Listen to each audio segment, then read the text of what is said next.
Blah. Hold on, let me unmute you. Okay, there we go. Hello. I'm glad you unmuted me after I made that god-awful hiccup noise. Fuck ass horse. Okay. Anyways, introductions. Like a good streamer. Hello. I am Altair Delirio, or simply Altair, the star inhabiting the abandoned space station. Accompanying me is this fucking horse. Horse, introduce yourself. Hey, I'm Zephyr. I'm a Kelpie. What's my lore again? Right, I'm the literal horseman of death who chaperones people to the afterlife after I just happened to eat the previous horseman of death. As you do. Really, As one does. yeah, really professional standards here, guys. Forgetting one's lore. It's just like first thing you say on stream. What's my lore? Like, okay. I'm still half asleep, man. You woke up like 2 hours ago, and I told you, okay, make sure to finish up anything before stream starts, like just in case. And you decided that what you need to finish up is going back the fuck to sleep. I'm sorry. No, because I was genuinely, I was calling like a mutual friend, like genuinely being like, can you fucking spam call Zephyr and see if he'll wake him up? And just got sent to voicemail. Oh my god. Okay, do you want to be nice to each other since it's the birthday stream? Do you want to be an asshole to each other since it's the usual way? Or... Even the worst. Yeah, Like, this... it's your birthday. Well, it's your birthday stream, so you choose. Don't fucking do that to me. What the fuck do you mean don't do that to you? It's your birthday. Yeah, let's ask Altair. Motherfucker unlimited, incapable of like making a decision in a timely manner to like make a choice. Well, I'm not making the choice. It's your birthday. Okay, well, it was also your birthday on Monday. That's... No, That's... not Monday. No. It was Tuesday, wasn't it? Yes.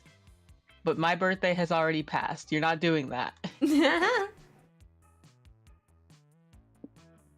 know what? We're gonna do the usual. We're gonna fuck each other over. Bet. Okay, we're not gonna do it that badly though. Mm-hmm. We'll just do normal. Cause like we do still need to be capable of like playing the second semester DLC for Monster Prom after this.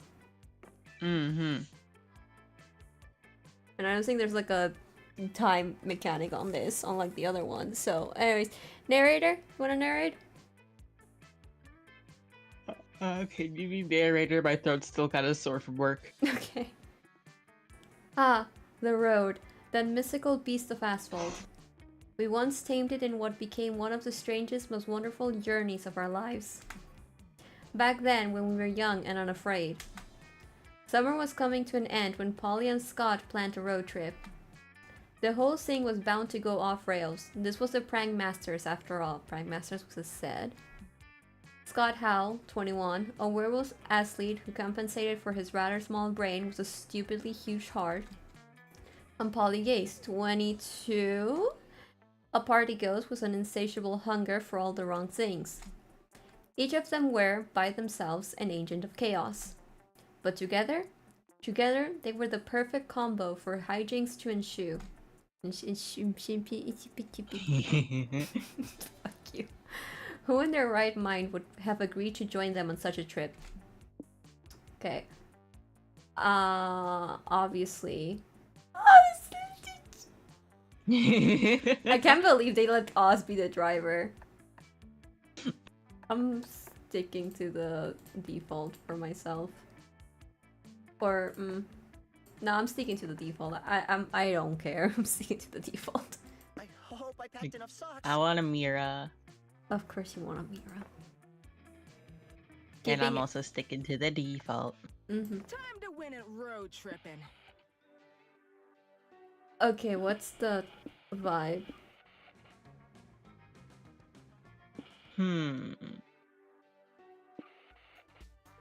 Let's go tropical rave. Okay, but this vibe's kinda... Okay, let's go desert vibes. Aww! Look, I'm so happy. Life is so wonderful. Nothing wrong is gonna go on. Nothing is gonna go wrong. Was the road trip a dangerous idea? Yes. Was it poorly planned? Yes. Did we do it anyways? Fuck yes. For in the end, we were young and unafraid. And we were ready to start. Huh.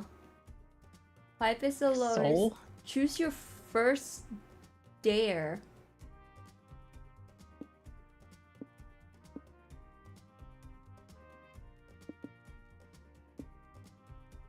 I mean, I feel like I can get mined up pretty well. This scares me. Okay. Okay. Alright, what am I gonna choose?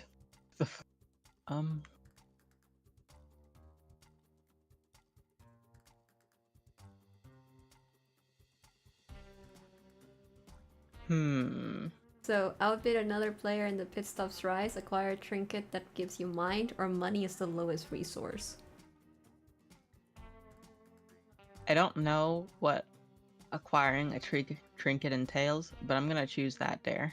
I think this one's like they literally give you a thing that like gives you mind. Okay, now I get it. It's why it has like the least amount of money, because it's like the easiest thing.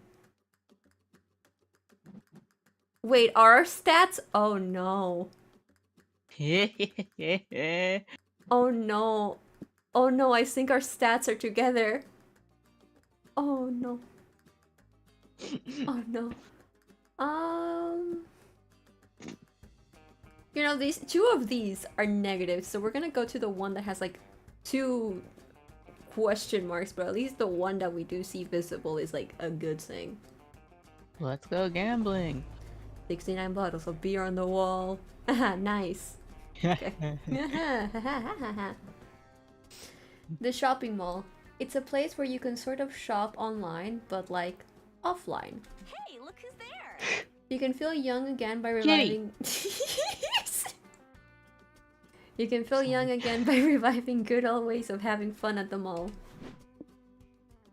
Okay, I can't choose this one. Because I'm fucking YouTube. Highly sexual.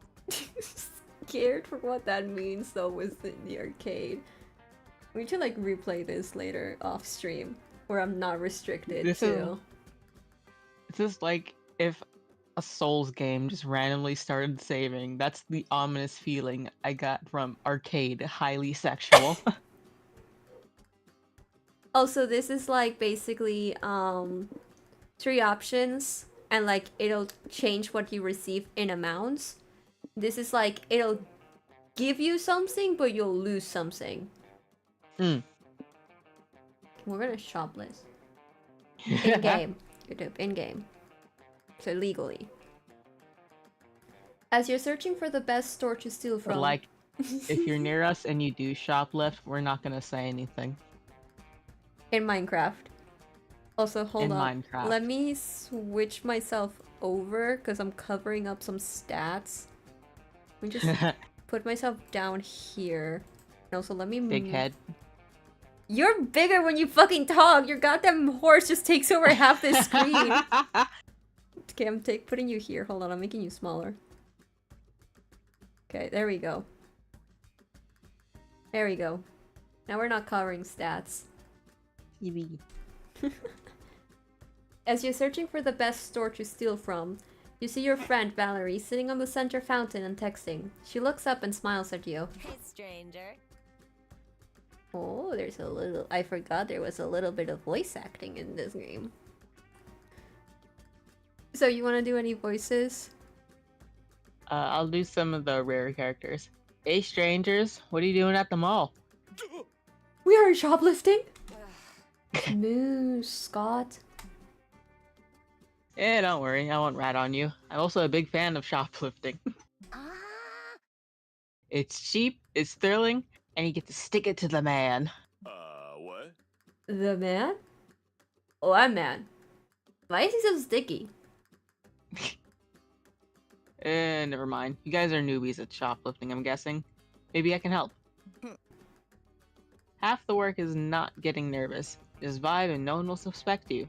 Try whistling a jaunty tune as you shove shit into your pockets. So don't look suspicious. Avoid using fake mustaches. They're great for white-collar crime, but they don't work for shoplifting. If you get caught, just pretend to be a time traveler from medieval times who doesn't understand the concept of paper money or malls. Works every time. Valerie's got great tips. The only thing left to do is decide where you're going to steal. What'll it be? You stole hearts back in your prom days. It's time to shoplift some hearts. Well, I did. A certain horse over here did not. Shut the fuck up. Maybe you'll have a better chance next game, okay? I don't want to think about getting rejected by the snake lady. Steal the security cameras, it will pave the way for future shoplifting. Plus, the security cam is the only thing that the security cam itself cannot watch. Steal a store manager's identity. It's one simple theft that will automatically make everything in the store yours. You know, it's the first one. I will warn though, because I didn't mention it earlier and I'm not sure if you're aware. This game does have game overs. If we get any of these stats to 0, like, it ends. We lose. Anyways, go big, go home! With really little effort, you steal the manager's identity. You start taking all the stuff you want, but then the real manager and the cops show up. What are you assholes doing? The manager demands. You're going straight to jail for robbing my store. Oh, fun story actually. This is our store. Check it out. Here's an ID and a deed to the store made out to Mario Mac Manager, which is my friend here. What are you saying? I'm Mario Mac Manager. The manager yells. Are you though? You have an ID to prove it. Yes, oh no, I can't find it. But look at my face. That's obviously my face on your ID. You stole my identity. That can be explained. See, Mario Manager here isn't really a manager. That's just his cover story. He's actually an undercover cop trying to catch Oz, leader of the most notorious shoplifting clan in the world. After several failed arrest attempts, the FBI decided to surgically reconstruct McManager's face to look like Oz's so he could dismantle the clan from inside. But Oz caught wind of the plan, so that scoundrel got his own face reconstructed to look like McManager's to escape arrest. We know you're Oz in disguise. Officers, arrest him before he escapes and keeps ripping out the plot of Face Off. Whoa, says one of the cops. Do you think they're telling the truth, Chief? They have to be, says the Chief. When people lie, it's never this elaborate. McManager, I mean Oz, you're going to jail. The real manager is arrested, and you get to keep all his products. You make +2 money selling some of it, and +1 hype throwing the rest in a bonfire for the lols. You lose -2 soul for ruining a man's life, though, and Valerie's lie was so elaborate you can't help but wonder if you really are a Mario McManager. You lose -1 mind. Worth. I mean, that's fine. Okay, let's see your options. You have the Roadside Wig Museum or the Biker Bar. Biker bar. I was about to not even read the other ones. Like, I saw this, like, I need to just go ahead and choose this because I know you.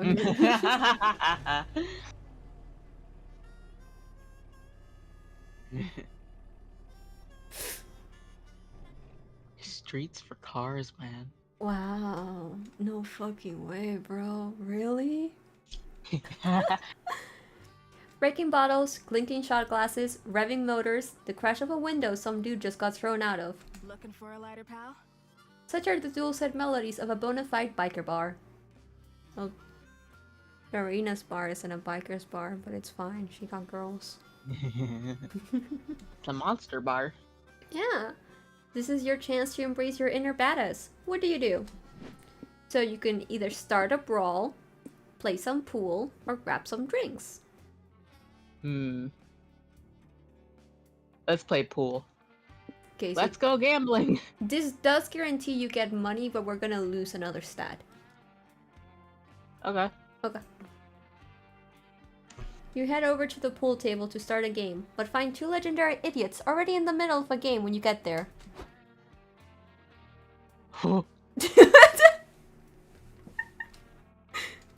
I think that picked my mic. I think like fucking full on picked my mic when I laughed.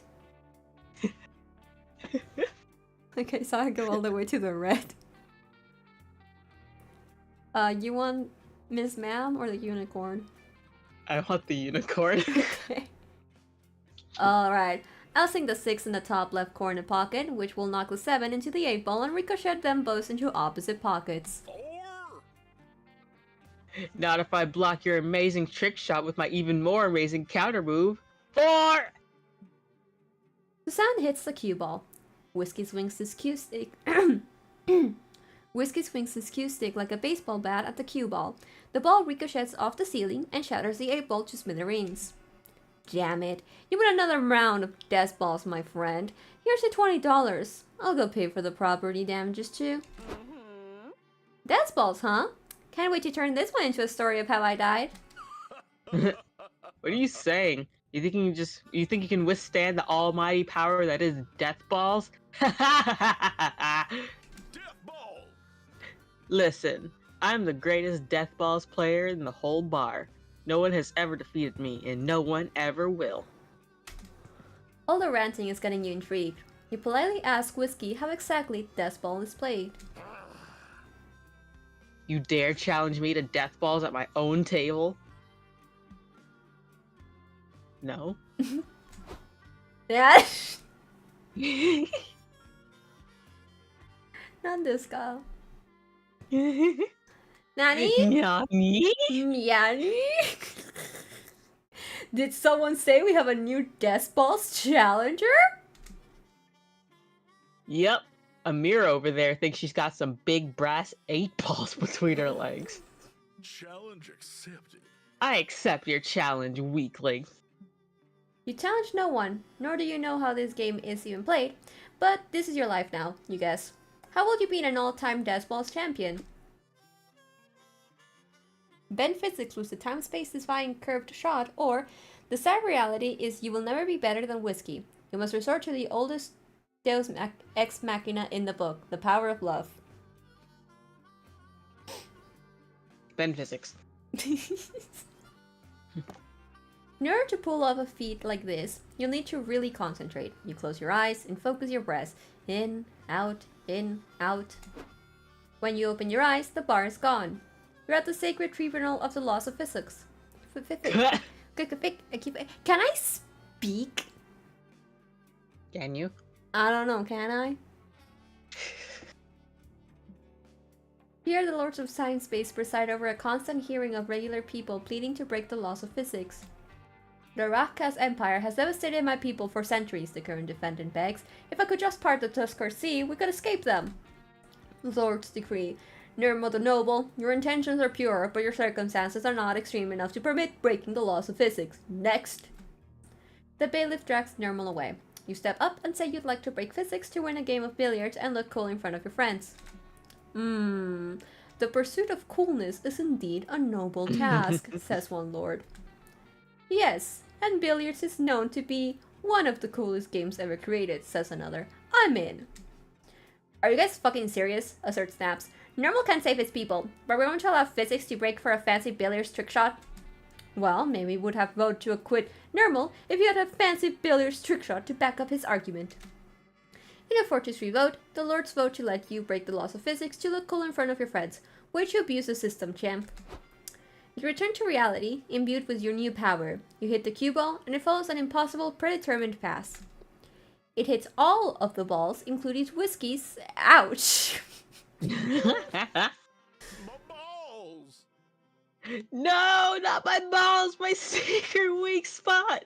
Congrats on the bottom surgery, queen. Did Amira just beat Whiskey? Yeah, Whiskey forks over the +2 money you were apparently betting with the hand he's not using to hold his taking balls. You lost -2 mind from betting time space though. Our mind is like fucking going in the gutter. Oh my god, I had a bet going that I was gonna get mined. The highest one. Why is money the highest? Last time we played, money was like in the fucking ditch. Come on. I wanted to get our money up. Okay, so the Dynast or wedding.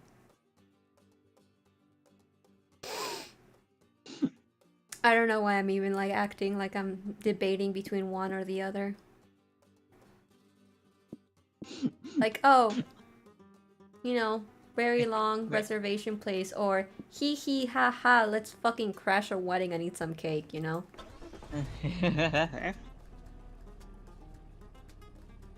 Ah, Scott wants matching jackets. That's cute. Sure thing, Scott. Whatever you want, bro. Bro. Boy. I tried to say bro and boy at the same time. My fucking, Broy. Broy. My brain just fucking died. Ah, weddings. The union of two or more soulmates, pledging life and love to each other for the rest of their days. If you believe in that true love stuff. If not, at least weddings are a fun place to dress fancy and get drunk. Free rice! Woo! They're also fun to crash, which is what you're doing now. Shh! So, what do you want to do? Why is the first option sexual?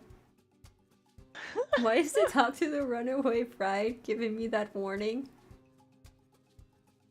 Okay, so we can either catch the bridal bouquet, or speak now, or forever hold your peace. Fuck it. Forever hold your peace, bitch. You each have your own approaches. This game does something to my vocabulary. You each have your own approach to sneaking into the wedding. Polly faces through the wall. You use your trusty plot armor to get into whatever walking situation you want. Scott wears a lampshade and pretends to be furniture in the back of the room. You're pretty sure security just doesn't have the heart to throw him out. You watch the ceremony. It's normal and boring until the preacher says, "If anyone objects to this union, speak now or forever hold your peace." Ooh, them spanking words. I object! Oh, that's a pretty Nice dress. Yeah. All fancy and shit. Nice. What? Who even are you? I'm pussing-popping that professional wedding objector. I'm a pro at spotting a domed couple. And these newlyweds really take the cake.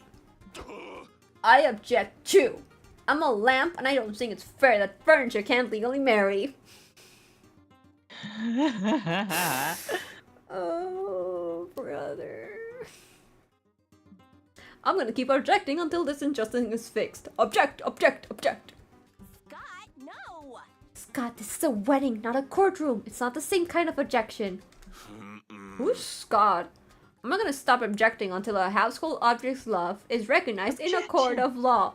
Object, object, object. Objection! Ah! Hold it. I should play that someday on stream. Higgyari. Huh? Oh no, he's too into character. Oz, can you distract everyone with an objection while I snap him out of it? The pressure's on now. Why do you object to this union? How far will you go with this prank? So, marriage is a scam. You know what isn't a scam? Investing in your 401k at an early age. The open bar has been out of limes for like an hour. We can continue the ceremony when this pressing problem is resolved. Okay, why is the limes like more intense than the previous one? Beware, that is not your fiancé. It's his evil twin. His sudden goatee isn't a bold-fashioned statement, but an undeniable proof of evil. And you know what? I'm just gonna go for the extreme every single time we ball. You really think I'm evil just cause I grew a goatee, the groom says. I just thought I looked nice. Goatees are due for a comeback, you know? Fern. Oh my god, my voice is giving out on me. I forgot to grab water before stream. It's funny. You should get water. You wanna entertain chat? Like the one? Sure. Okay. I can hear you, by the way. I can still hear you while I get water, so like watch yourself. Actually, wait, I have water in my bottle. Let me see if it's still good. 1 second.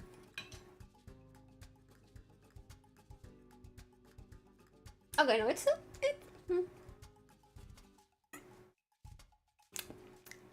In which Sephiroth, I'm sorry, Altair chooses possibly old water over leaving Sephiroth alone with chat. Shut up. Listen, it's not old, okay? I filled up my water bottle like the last time I streamed, when I streamed on Friday. And I streamed, so it's not even like, it's like a day almost. It's like over a day old, okay? And it, like, my water bottle is like one of those like metal ones. And my room's not like it's kind of cold. My room's kind of fucking been freezing the past few days. And so it's fine. It doesn't taste weird, you know? Like, it tastes fine. Fair enough. But what about your sinister eye patch? Does that mean you're evil? Wow. So now everyone who wears an eye patch has to be evil? Do you realize how fucked up you sound? Well, not everyone that wears an eye patch is evil, but not everyone wears it well. Unlike watching. Listen, I have to mention it. One of my friends fucking like gifted me the first translated manhwa of TGZF. It's true that You know what? That's valid. Yeah, exactly. I have to bring him up. I have to mention him. It's true that the evidence is circumstantial, says the best man, but it's worth noting the groom's parents did have twin boys, Richard and evil Richard. Wow, really? That's pretty Indicting. Ah. Then, are you actually evil Richard? Fine, you got me, the groom says, but maybe if my parents hadn't named me evil Richard, I wouldn't have felt the need to be evil. Nature versus nurture, people. Yeah, bro. Yeah. Wait, so you're really an evil twin? The other groom asked. That's so crazy. What? I'm an evil twin too! I stabbed my twin brother and came here planning to disrupt the whole ceremony, but I guess I don't have to do that anymore. What? Huh? What? Other groom? You're gay, honey. Oh.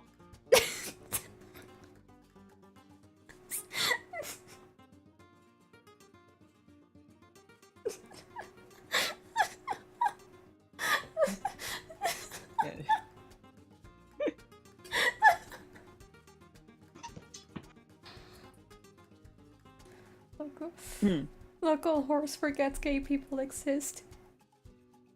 I could never forget gay people exist. He's like, they mentioned a runaway bride earlier, okay? Okay, but like, you know, maybe that's why the runaway bride happens. Because the groom's marrying a man? Yeah, like, you know, something like that. It's like, whoop. The runaway bride is homophobic? Oh my god, no way. Really? Small world, evil Richard laughs. I smothered Richard with a pillow to be here. I guess great evil minds think alike, my dear. Oh my god. Evil toxic yaoi, but toxic for other people. Wow. Evil yaoi. Wow. Aw, love wins. The best man frowns. Should someone maybe go call the police or... Shh! Don't spoil the tender moment. Your dumb prank ended up uniting an evil power couple in unholy matrimony. You lose -3 soul, but gain +2 hype and even +1 mind for cracking the case of the secret evil twins. Okay, our soul is in shambles. We're about to go to hell. I mean, some people would agree. Hold on your seats. Alright, let's get it. Your turn. Okay, so do you want to go to the used car dealership or the planetarium? Planetarium. Mad because you're gay? Or the star in the sky? That silence is deafening. I wish I could describe the look of disgust. Oh, wow, okay. No, I see how it is. I see how it is. Ah, stars. Monsterkind has been fascinated by them for as long as society has been alive. Amazing. There's nothing like staring at the night sky and realizing that space is massive and timeless, and you're just one speck in an uncaring universe. If that gives you Inui. Wasn't there that one character called Inui? What was Inui again? Apathy? NUI. Inui? And wait, no, it's French. Inui. Why? Whatever. No. Don't worry. Stop. Man, leave me alone. There's plenty to do at the planetarium besides contemplate your own insignificance. For example, you could identify constellations, attend the comet shower, or watch the laser show. What do you want to do?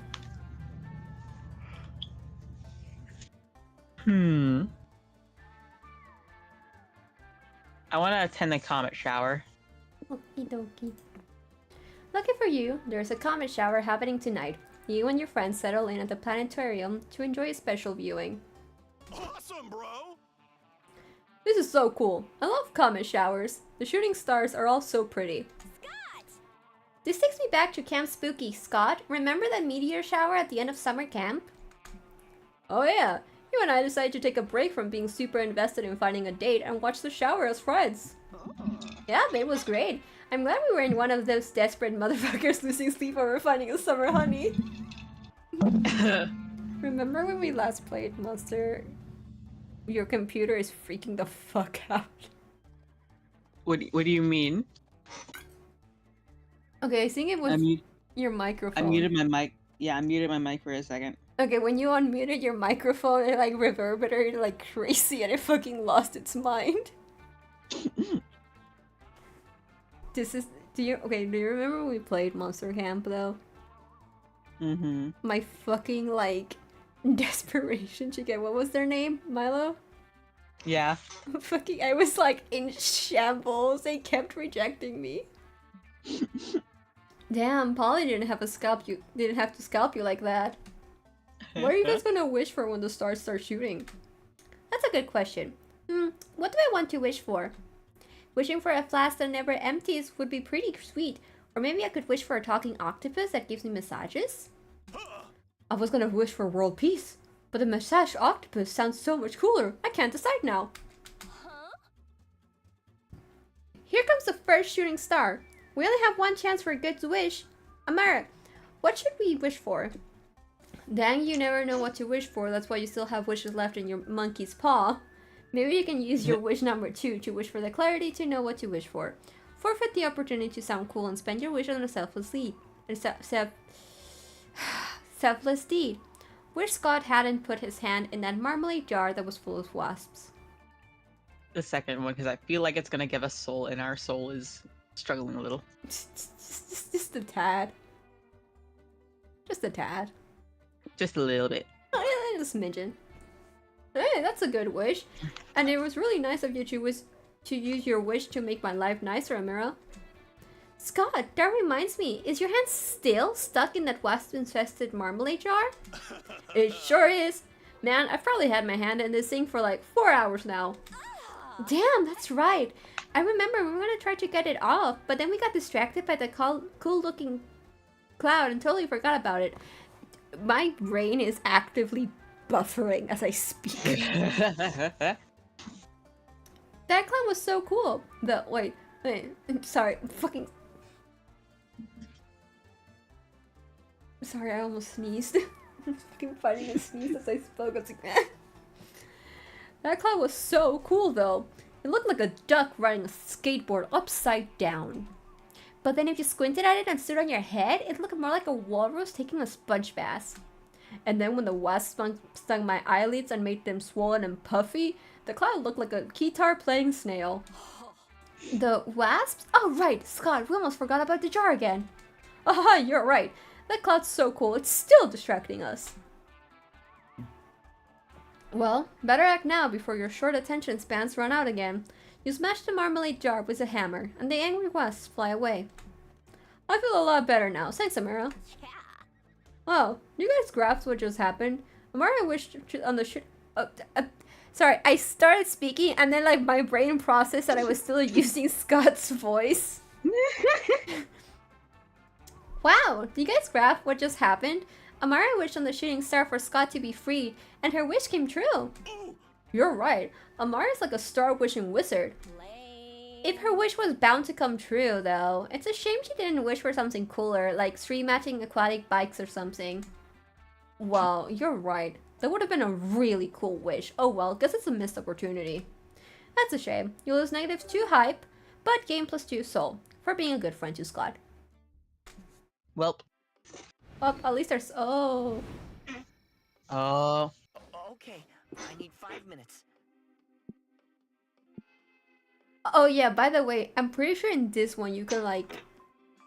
actually like romance the other players. Like, I'm pretty sure if you go to the bus, you pick up somebody, and if you're able to keep them in the car for like the entire ride, like you can romance them. Or if like we both go to the car, like we can romance. Or here's like the noodle stand. I don't know. What way should I be gay? I mean, you're the player. That is not helpful. I'm not gonna make your decision.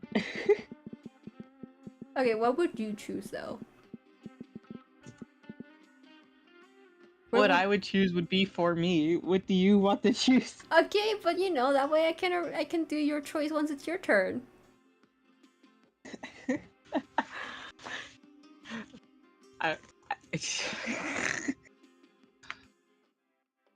Well, I was gonna go to the noodle stand to get a soul trinket. Okay, then we go to the noodle... Okay, so you go to the noodle stand, I'm gonna go to the bus stop then. Also, I moved Okay. over the game to the other side, so like, there's even less coverage. Let's chill. Okay, you wanna go to the noodle stand, right? Yep. Oh, so that's where bidding comes. We can like, replace each other by bidding. I want noodles. The night is young. Welcome to Noodle's Little Shop of Weirdness. Where friends got a discount on cups split double. Well, you're neither of those things. So let's settle for regular price, yeah? Okay. What do you want to trade? Because you'll get, if you trade one of these, you'll get one of these. So you can either postcard from your mom, the sequel to an erotic fanfic about dragons, gas canister, or Scott stacks.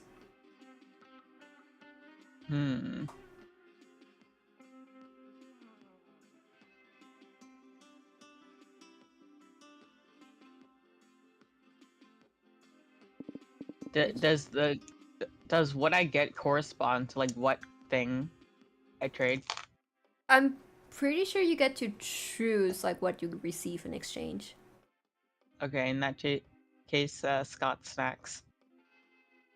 Okay. So do you want mind control lessons? Ashes of a man whose dying wish was to be given to a random road tripper, enlightenment bulb, or CEO action figure with a real business advice? The ashes. Okie dokie. I had an iguana once. Oh yeah, Let's so went go. up. Comes Nice. to me. And you diabetes, and in your darkest dreams. Just choose one thing. I did it. Do it. Neither of these are my boy. Oh no, we can't do this. We're gonna just loot. We cannot. soul. We cannot. Two random resources swap with each other. That's also bad. It's not as bad though, True. because I'm pretty sure it's like immediately happens. You know.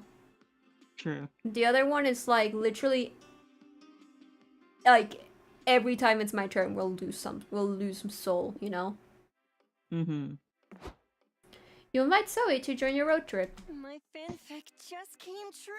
Sure. I'll come with you. Spoiler alert, this road trip just got awesome.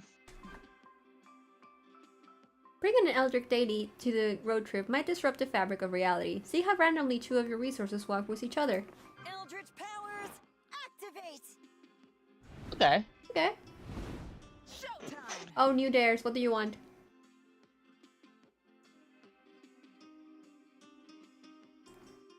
So you can talk to Polly at the rest shop, activate a hitchhiker effect, or choose to be a risky traveler at the rest stop car. I want to activate a hitchhiker effect. All right. I have no idea how you do that though. um. Hmm. I'll go with this one. Okay.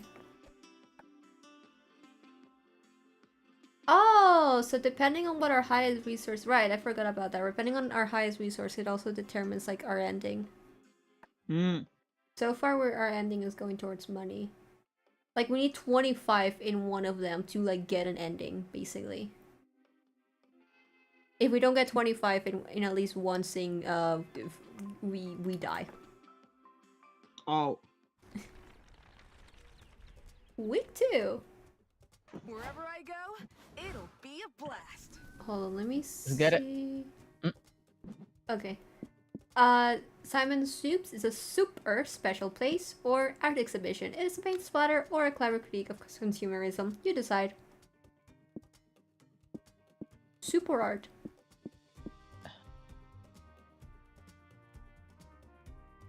I want soup. I'm hungry. You want soup? Ha, look at this meme. XD. Did you vocalize an emoji? This rundown soup restaurant seems to be years past its prime. Still, you're hungry, and a bowl of soup would really hit the spot right now. What's the worst that could happen? Some kind of murderous robot pops out of the shadows to kill you? Yikes. Nah, that's way too unlikely and really specific to happen. So, what do you want to do at Simon Soups? The second What one's the hell? The second one's really funny, but also look at the tag. Like, the second one's really funny considering the stream, however. I'm working the night shift. Yeah, Five Nights at Freddy's. 5 nights at Simon's. Wow. Do you think someone's made a fan game of that? That'd be crazy. Someone should. Not me though. I'm not dealing with that already. I have enough with Renpy and fucking Unity right now. You and your friends walk into the restaurant. It smells like chicken stock with a hint of blood.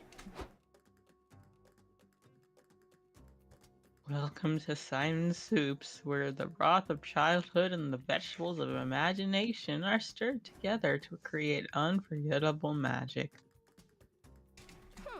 We wanted to ask about the now hiring sign out front. We could use some extra cash.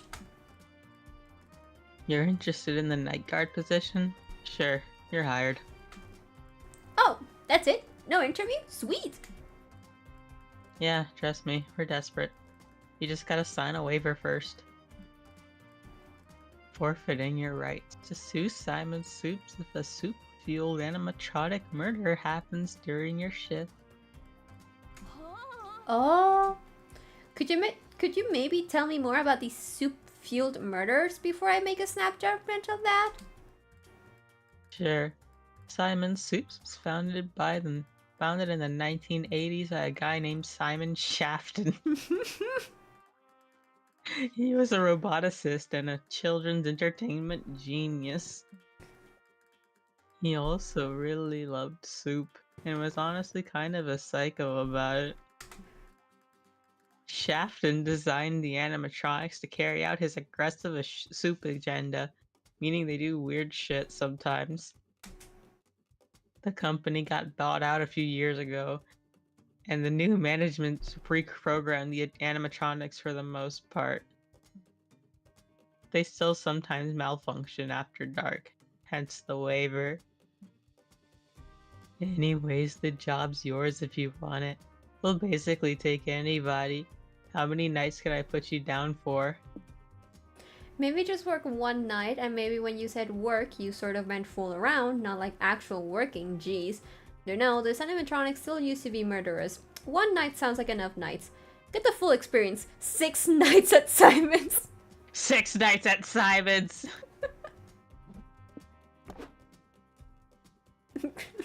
fucking losing my mind. You and your friends show up for your shift later that night. You go to the surveillance room, where the soup girl helps you get settled in for your first shift. See this camera? You just have to stare at it all night long and not die. Those are your two main tasks. Just watching a camera and not dying? Is this a great job or a bad job? Well, that entirely depends on how murderous the animatronics feel. What? Bye. Huh. Molly, are we going to die? Maybe that murder waiver is just a standard thing in most jobs and we didn't know. Oh, okay.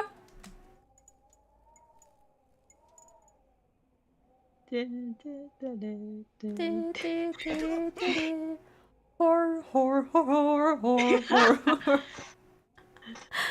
What was that? I think I saw something in that corner. Go check the camera, Scott. Phew, everything's okay, Polly. The animatronics even disappeared. Scott! Why is that a good thing? They looked weird. It unsettled me, but it's okay, because now they're gone. Scott, this is not a good thing. Shut the door! Oh, so that's what they meant in the settings about like jump scare turned on or off. You shut the door yourself, and as it closes, you glimpse a nightmarish vision. Who wants some soup? Polly, hear me out. What if they're legit offering us some soup? I'm sort of hungry.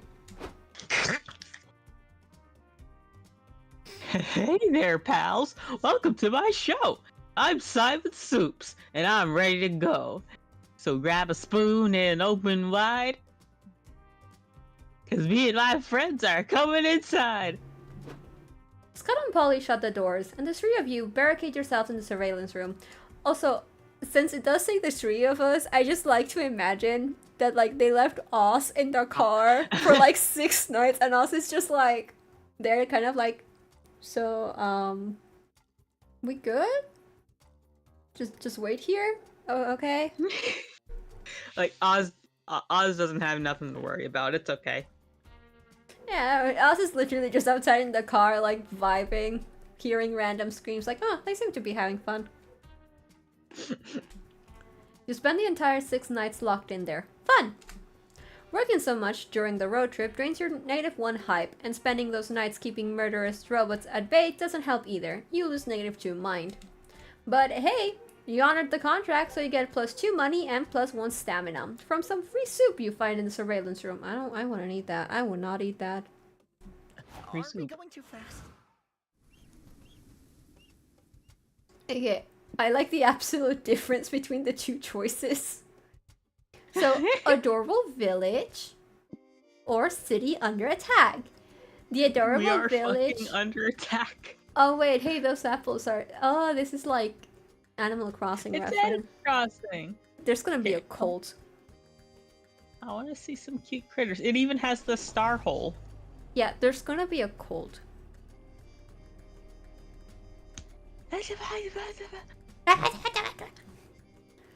Now, what a cute little village. All the inhabitants are adorable animals.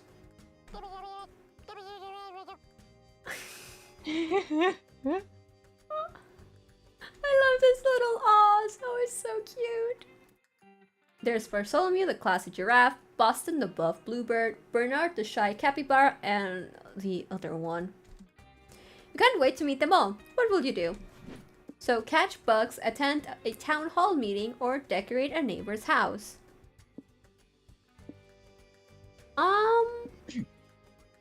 I feel like I should go for money since we need like 25 to get the ending.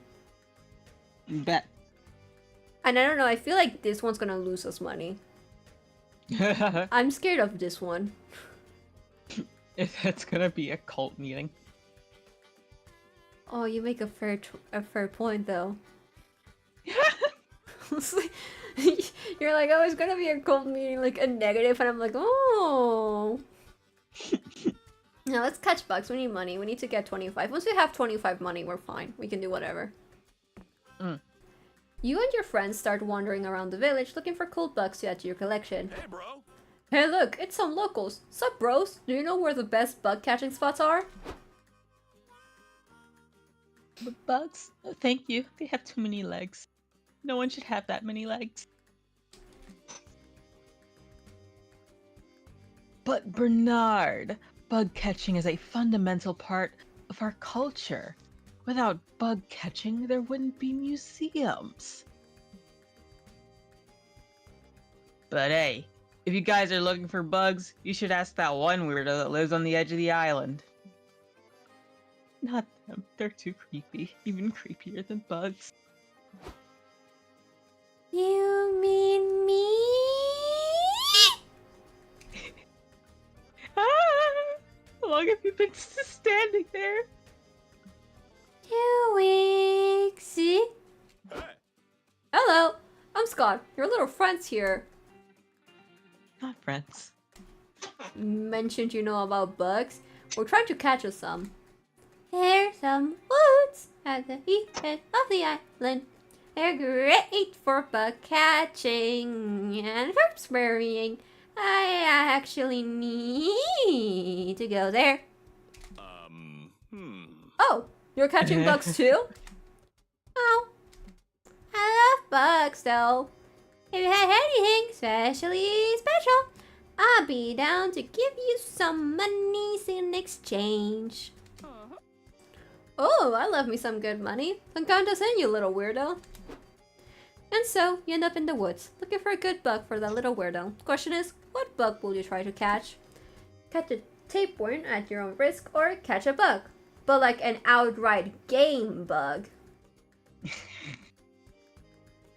I'm looking at our stats. I don't think it like takes more than like 3.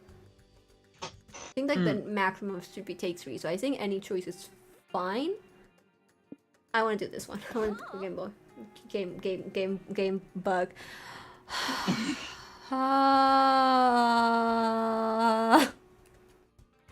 How bad did you fuck up that Polly is asking you if that's a good idea? I don't know. Oz, are you sure this is a good idea? Nope, but there's only one way to find out. You get a net and go chasing bugs in the game's source code. What could go wrong? Help!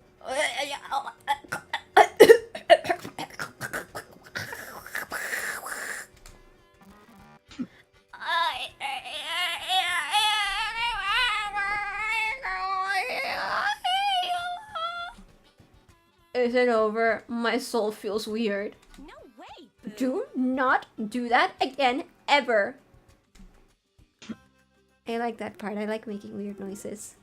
Polly makes a good point. You all have lost -2 mind after messing with your reality source code. But hey, you got a bug. My new friends have returned. Do you have bugs for me? Yikes. Yeah, we found one alright. It's in this box. Take it and never show it to us again. They happily open the box to look at their new prize. I love it! The cute little weirdo gives you a big hug, which feels like what you can only describe as falling into a vat of TV static, and pays you +2 money. Hope it was worth it. Look, guys. I love making weird noises. We made the little guy happy. Aw. Yeah. Okay, do you want to go to post-apocalyptic settlement or kite tournament? Kite tournament. We get monies. Hmm.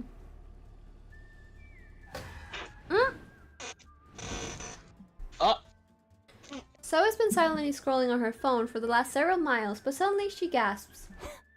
Amira! Oh wait, you. Sorry. Amira, stop the car! Okay, you pull over in the middle of the desert. So he jumps out of the car and starts walking in a random direction. Sorry, I should explain. In 1983, the company Atari developed a video game based on the movie Galaxy Cat and is a galaxy stray. You mean the movie about a cat from outer space who gets lost on Earth and befriends a plucky band of monster kids who help him return home? That's the one. Awesome, bro! I love that movie! I bet the game was an awesome tribute to my beloved childhood film. What? No. Galaxy Cat is the Galaxy Stray the game was actually total ass. Typical remake moment. Yeah, yep. Get to know. But none of that explains why I'm walking aimlessly into the desert and getting sand in my new shoes. Oh my god, this reference. It's What reference is this? it's a reference to the Atari ET game. Oh! The fact I know about the ET game purely from my fucking class and nothing else. I know about it from like Angry Video Game Nerd. What? Anyways. Well, the internet legend has it that the game's reception was so bad, Atari buried a bunch of the random cartridges in the desert just to get rid of them. I need a copy of GCIAGSTG. It's a retro game collector's wet dream. The internet doesn't have the exact coordinates, but if the buried cartridges are real, they're somewhere around this spot. Can you guys please help me find them? Sure, I'll help. Meaning I'll make Amira do all the hard work while I sit back and take most of the credit. Thanks, Business Queen. as usual then. Hope so you find the burial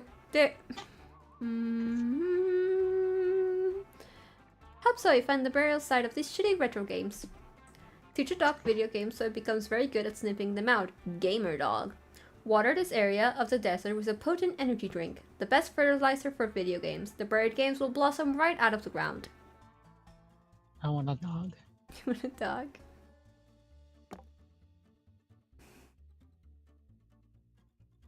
Training a dog to be a professional gamer. That could honestly be my true calling.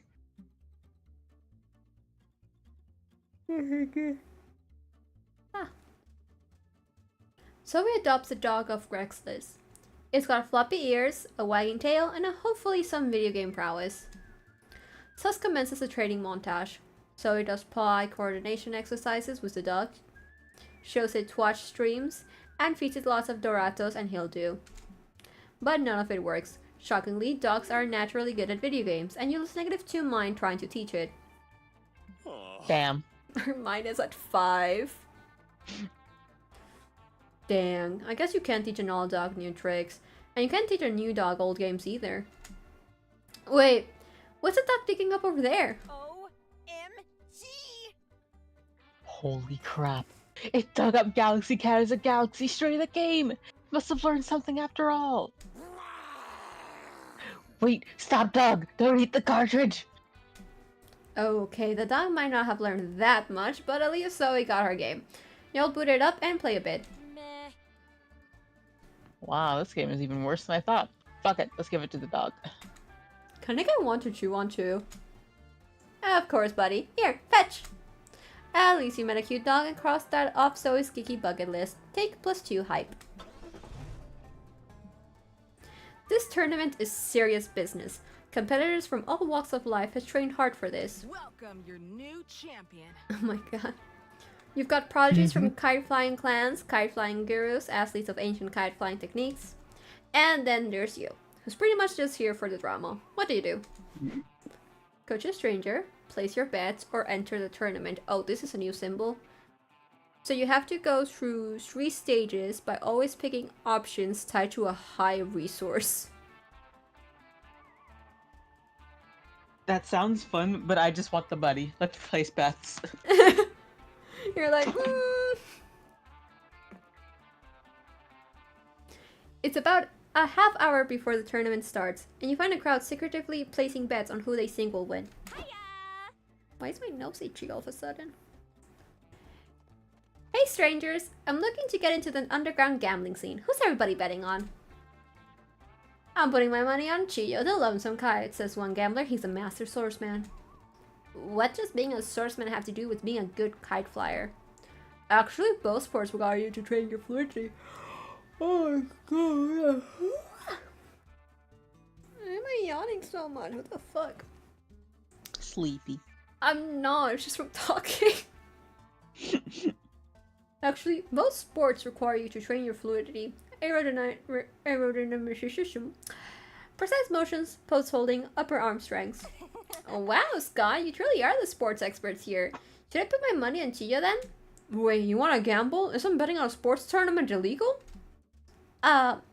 Would you believe me if I said no? Sure! Then it's not. Okay. Well, I wouldn't bet on Chiyo. If I had to pick, I would narrow it down to these two competitors. I'd say one of them will win the tournament for sure. Nice! Sweet! And let's bet on... Oh my god. The Kite Knight, valiant kite hero, favorite of the masses, predictable winner of all this. FJ, the bastard who literally controls the wind. Cheating is just a shortcut to winning. You know what? Let's go with the Kite Knight. I wonder why. Justice will prevail over cheating with wind powers. One second, let me re-close my door.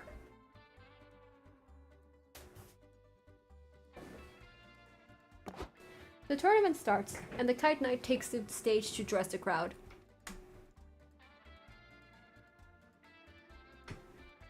I dedicate my competition today to my mother. If I win, I'll use my prize money to pay for her life-saving medical procedures. Go team! Go, Kite Knight! Your plucky optimism and tragic backstory tug on my heartstrings and make you easy to root for. Unfortunately, the Kite Knight is spared to fight her sworn nemesis, the Kite Nightmare.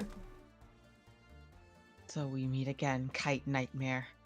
Just know I know we've been kite flying rivals ever since we were kids, but I hope we can put that behind us. Of course. I promise a fair fight with no sudden betrayals, said Kite Nightmare. Oh. You wanna say it? Nah. Said Kite Nightmare while crossing his fingers behind his back. 5 minutes later. Kite Nightmare, you fiend! How dare you sabotage my kite right before the big match? No!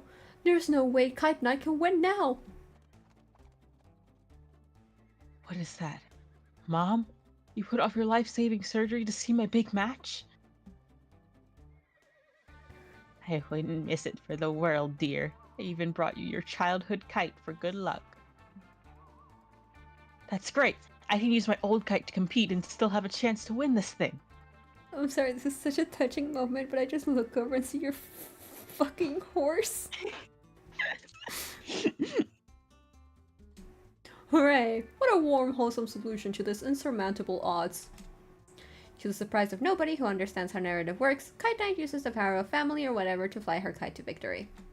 You lose -2 hype for betting on the most predictable winner, but hey, she won, so you win +2 money.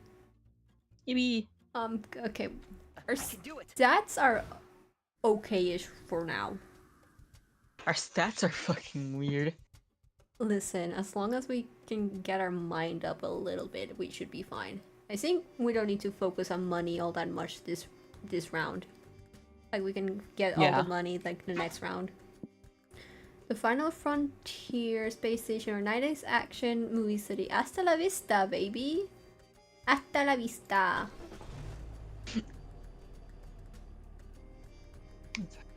OMG, same! Cold classic, you too. You too. This is a city ravaged by heists, villains, government corruption, and tough guys doing anything to rescue their daughters. A city like this needs a hero, someone brave, bold. Not my Diana. Not my fucking throat giving out on me in the middle of this. Someone brave, bold, and badass. Preferably with a gun and some washboard abs. You're definitely not the hero that the city needs or deserves, but you're here now, so fuck it. What do you want to do in this 90s style action fest? 90s car chase, 90s sudden explosions, 90s crawl ready events. So Roos Diana. Get hype. We don't know.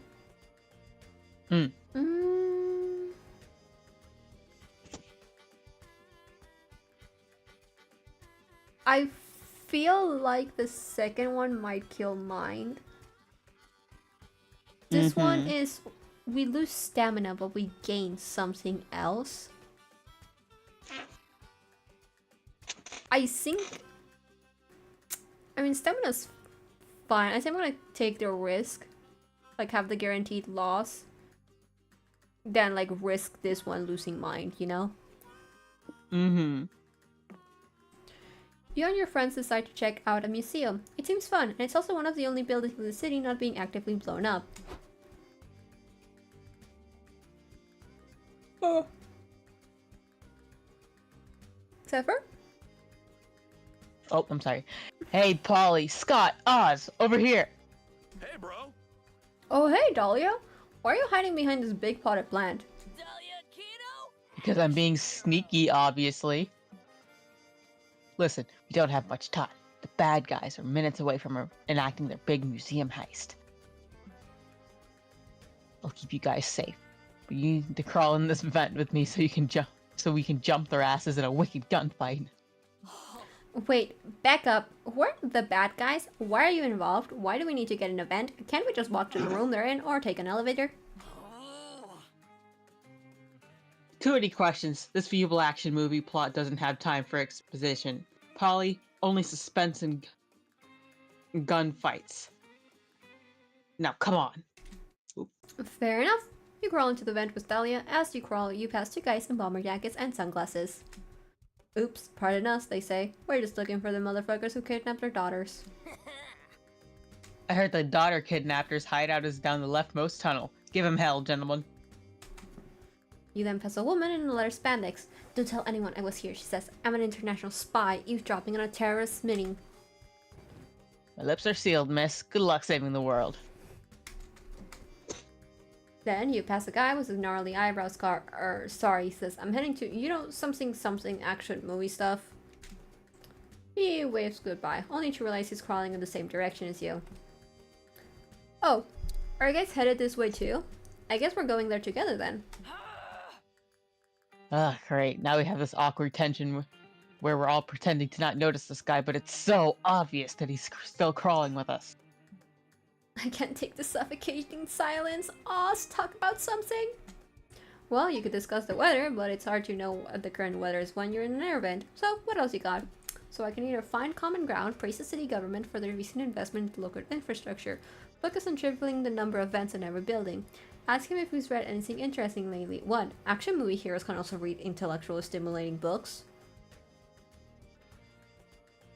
I don't think I should praise the local government.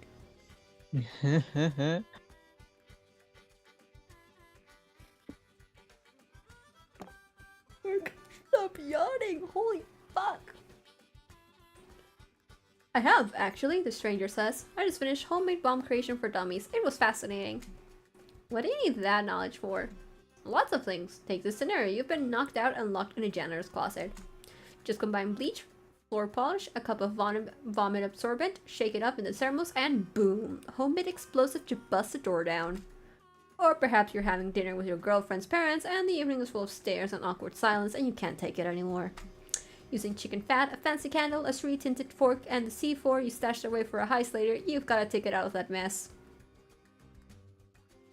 I feel like one item in particular is different than the rest. 3-tined fork. Okay, I think I got all that written down. Thanks for the tips. Wait a minute, what was it you just said about doing a heist later? Oh, right, well, since we got on so well, I guess I'll just tell you. I'm the leader of the criminal syndicate who's here to steal millions of dollars in jewelry from the museum. What? What? Dahlia ends up having your epic fight in the vent. It's the most action heroic thing you've ever seen. She was creating an improvised bomb with a bullet and gunpowder, shoving it in a small metal chamber, and detonating it in the bad guy's temple. So innovative. Victorious again! I am victorious! Oz, it was clever of you to get the bad guy to reveal himself with the power of your inane chit-chat. Okay, great.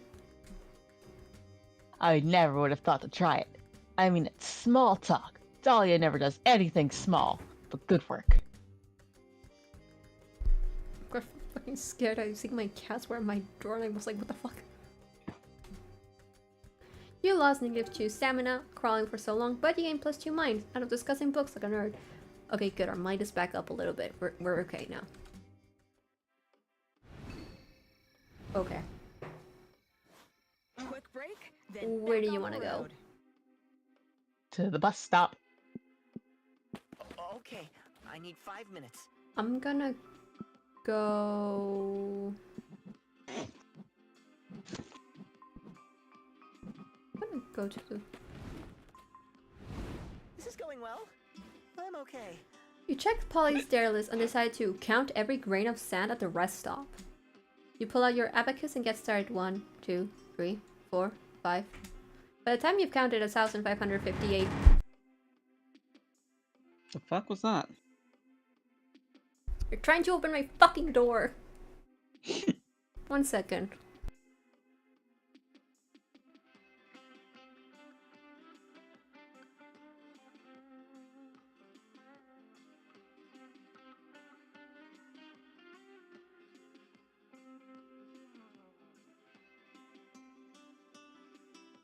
Okay, I'm back. Welcome back. The cats just ran off. By the time you've counted 1,558 grains of sand, your friends have all gone to bed. When you've reached 14,470, the sun has risen and the convenience store employees are taking bets on how long you'll stay out there. When you reach 32,621, you get distracted by a cute pigeon, lose count, and have to start over. Polly goes ahead and awards you the plus 15 franc dollars out of pity and a strong desire to leave already. Worth it.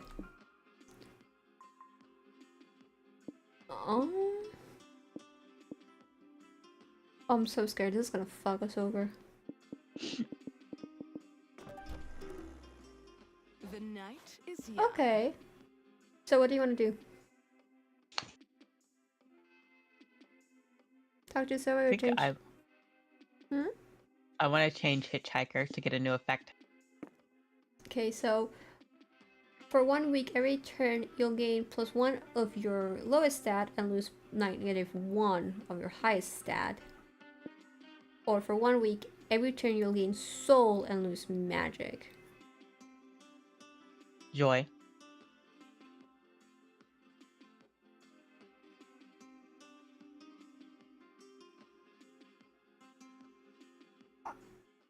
I'm so scared of this risk. Off to my own spin-off. Zoe left the party. You invite Joy to join your road trip. Joy Johnson, Jojima. Hitchhiking, world saver. A road trip with Polly and Scott. Yeah, sure. I'll tag along for a bit. There should be at least one person with you making sure everyone stays alive. Okay, so every turn, if I remember correctly, it's like 4 in total, right? Mm-hmm. So we're gonna lose 4 magic. Okay, we're fine then. Exactly. So 10 magic. Finally. Okay. My turn. Congrats. The fuck? All right. Oh, okay, so it's like you have to actively get that thing. It's not that it gives it to you. That was my misunderstanding. Okay. Well, I can't do that because I literally chose risky already. I have a feeling we're gonna get at least one thing below 2 by the next stop, knowing us. We'll forget about the magic thing and we'll fuck ourselves over. My time to shine. Okay, what do you want?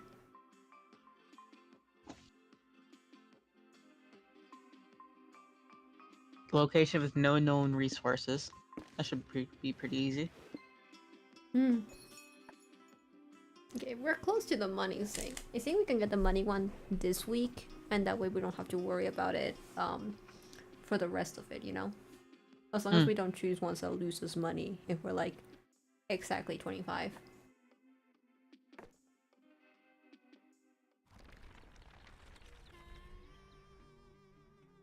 Come on. Okay, my Remember turn. your driving lessons. Let's see, I can either go to the fortune teller or a wealthy mansion.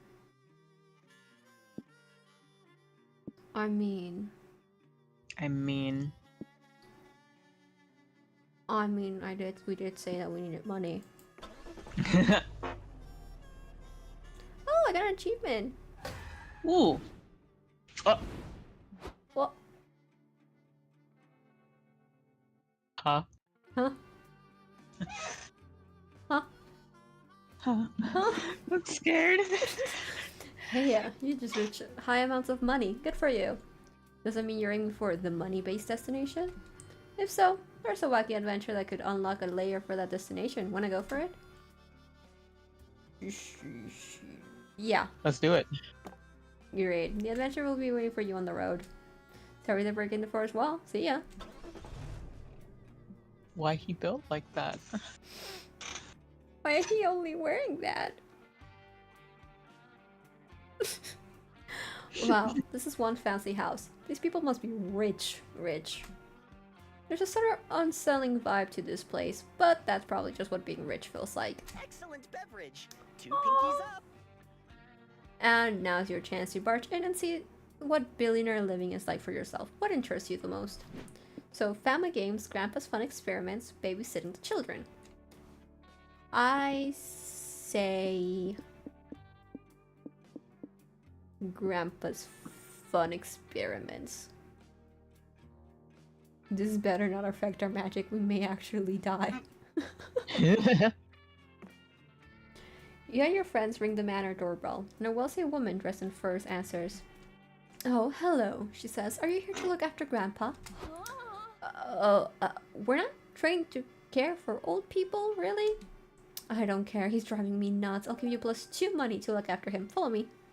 Nice, we only need 2 more.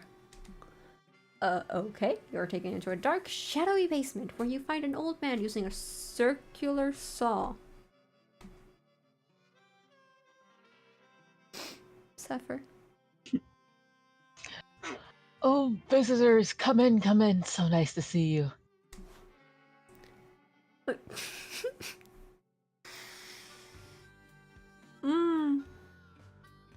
Okay. Oh, okay. Well, that's fine. Okay. Nice to meet you too, Gramps. You sure have a lot of old Splash Kaboom games laying around down here. Oh, I have much more than just a game. I'm the biggest Splash Kaboom fan in the world. Let me show you some of. Oh, brother. This is Crimson Darkheart, my original Splash Kaboom character. He's Splash's best friend and oozes class, sass, and radical charm. I see. This design is certainly creative. Yes, isn't Crimson amazing? He's just the sort of guy you'd like to know in real life. Don't you think? Maybe someday. Okay, Grandpa, let's get you to bed. And this is Crimson's loyal why do you have a centaur riding a steed? I don't think that's why we should be questioning about all of this. Yeah, fair enough. And this is Crimson's loyal steed, Excelsior the Ghost Wolf. All of the best OCs have minor OCs attached to them to build lore. Huh? This is a really weird looking horse. You know, you kids are remarkably similar to Excelsior. Almost as if you're 2 halves of his whole body. No? No. As if God put you in my lab so that I may stitch you together and make my incredible steed a reality. No. Pump the brakes, Graham. Slumming your OCs is one thing, but doing amateur surgery to bring your OCs to life is a step too far. Shh, don't worry. It'll all be over soon. Stay here. I'm going to get my forceps. Polly, I have a question. Psst, Polly, is it just me, or is this starting to get weird? No shit, it's getting weird. Grandpa wants to stitch us together into a cursed OC chimera. I love you guys, but I'm not spending the rest of my life sewn to Scott's butt. We need to escape, but we'll need a distraction. Tell Grandpa to explain in great detail the good old days of Splash's early seasons. Do your best to teach him how to use the internet. That's where Splash lives. Oh god. Oh no. Oh god. Yeah, that'll probably work. Hey, Grandpa, can you tell me in 5 minutes or less why you like Splash so much? Oh, I couldn't possibly fit my glorious evaluation of Splash Kaboom in those time constraints, but I'll try.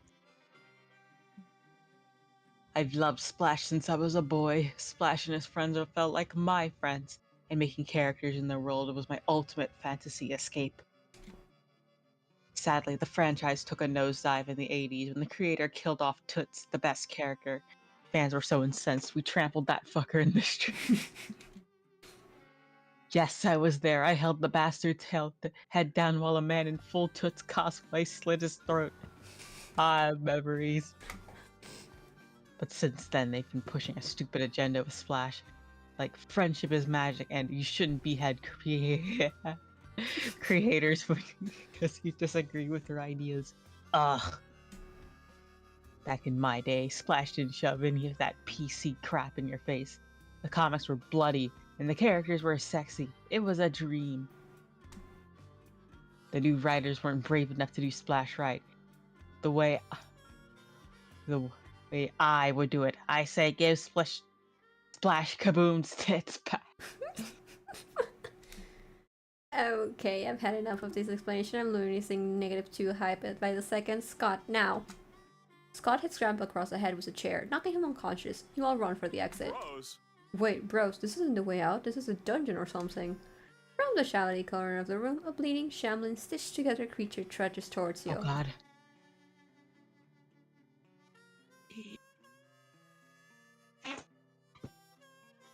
Can you repeat that? It didn't pick you up. Help me. What the Kentucky Fried Fuck is that? Guys, gotta go fast. The exit up the stairs. Hurry before you end up like me. Never have you ever fled a room so fast. Time to repress this whole traumatic experience for your own sanity. Yay, road trips. I can't save the world on my own, guys. Make some space. Didn't even get the money. We did get the money at the very start. Oh, okay. Okay, so do you want to go to the pet contest? Or do you want to go to the Wild West town?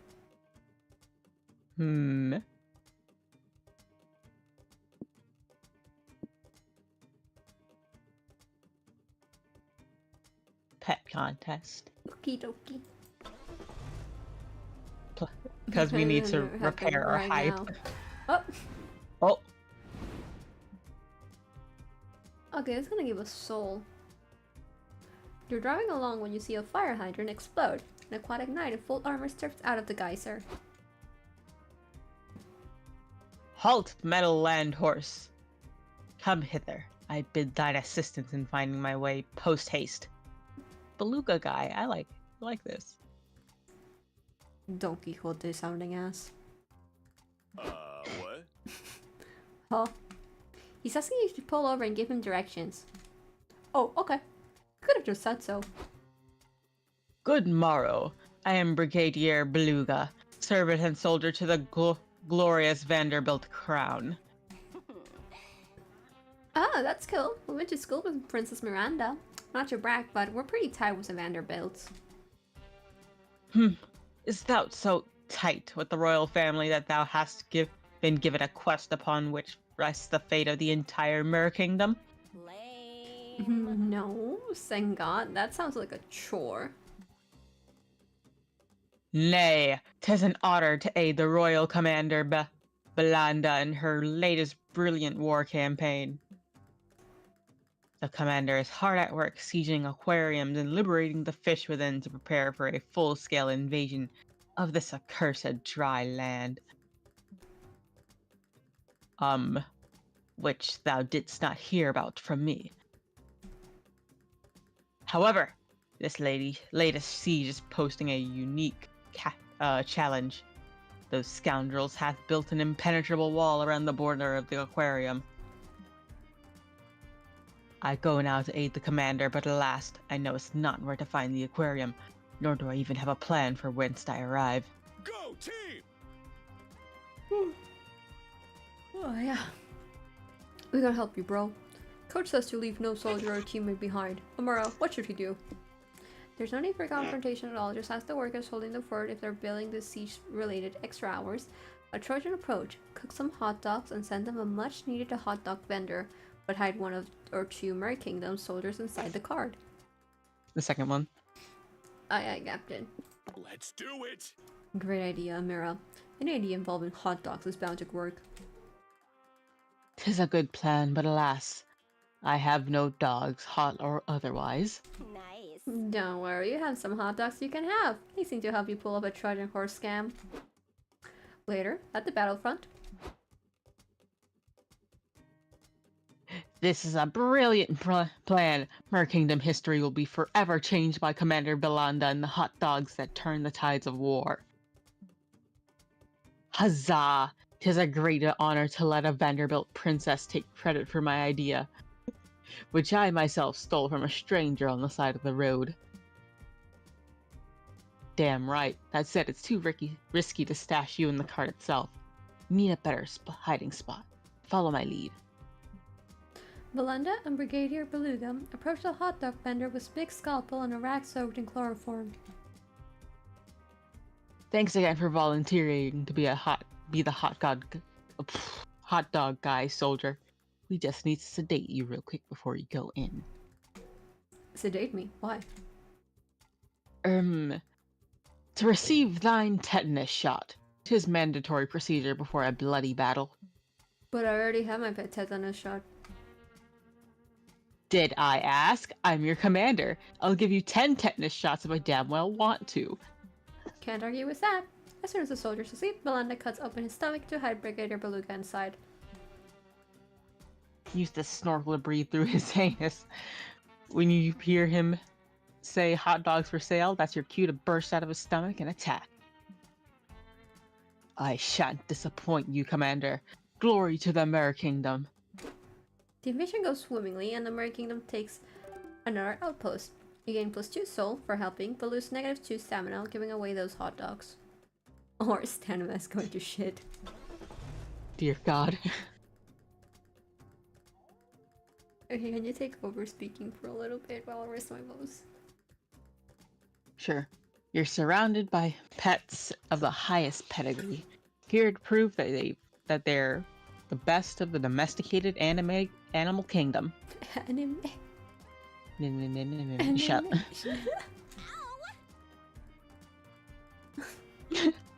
But you've got a pretty impressive good boy of your own who's ready to compete. Scott could win this thing, easy peasy. It might be his first and only chance to actually outsmart his competition. The only question that remains is what category you want to enter him in. Talents, obstacle course, or looks? Obstacle course, because we need hype. I was gonna be like, our hype is, we just earned hype, no we earned soul. We do need magic soon, by the way. It'll be fine. It's like hope will give us more magic. No, You enter Scott hope gives us soul and takes Oh, magic. right. It'll be fine. You enter Scott into the pet contest. He's very excited about it. Let's do it!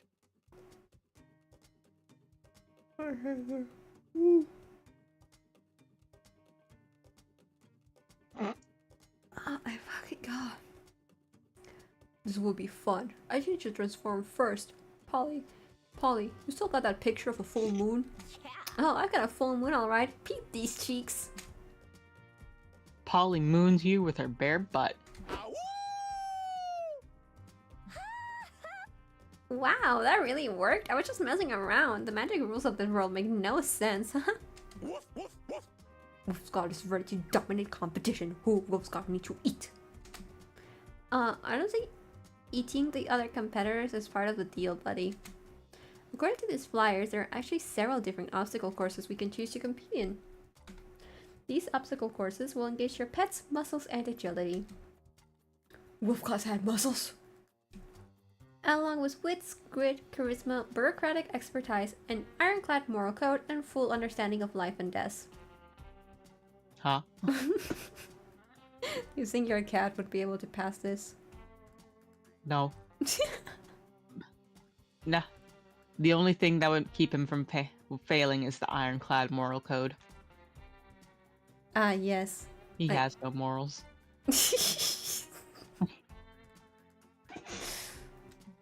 Are those other muscles? Never mind. Dang, there's gonna be at least one obstacle course here we can win. And if not, at least one that'll be very entertaining to lose. Amira, which obstacle course should we enter?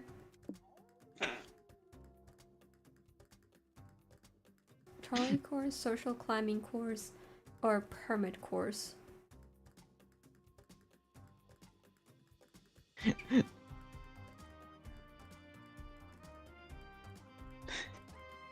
Oh, so sorry, I'm like getting quieter because it's approaching midnight. Oh god. The social climbing course.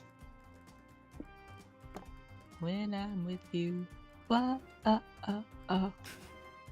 Wolfclaw, not sure how to be fancy. It's easy. We'll start by making you look expensive. Rich people judge you based on what you have rather than who you are anyway. it's okay. It's okay. We can get that money back.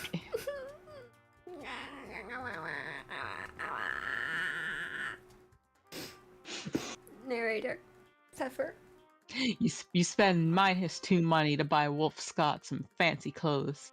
It's some undies identical to the ones he had, but made out of something way fancier, like velvet. Wouldn't that be kind of uncomfortable? I don't know.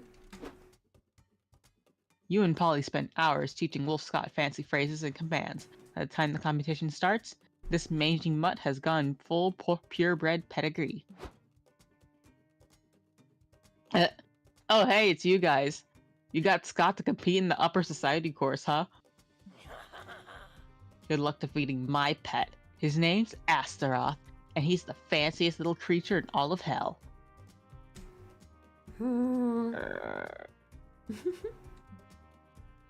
Astaroth is horribly huge, smells like burning sulfur, and looks like something you shouldn't feed after midnight. But he's got a fancy hat, so that basically cancels it out. He's cute, but we trained Scott hardcore for this. Show him, buddy. Shake. Woof, woof, woof. Salutations, Astaroth. Me and Wolf Scott, we shake paws now with pinkies out. Good boy. Now catch this tennis ball and tell us how it tastes by using fancy words. Tennis ball good. It tastes very yellow. The judge praises Wolf Scott. Yellow is not a flavor, but a color, which means this pet is using poetic language. Very fancy. Wolf Scott smokes the competition and proves that you can really teach an old werewolf new tricks. Nice! You gain +2 hype. I could use some help, you know? Let's do this. Okay.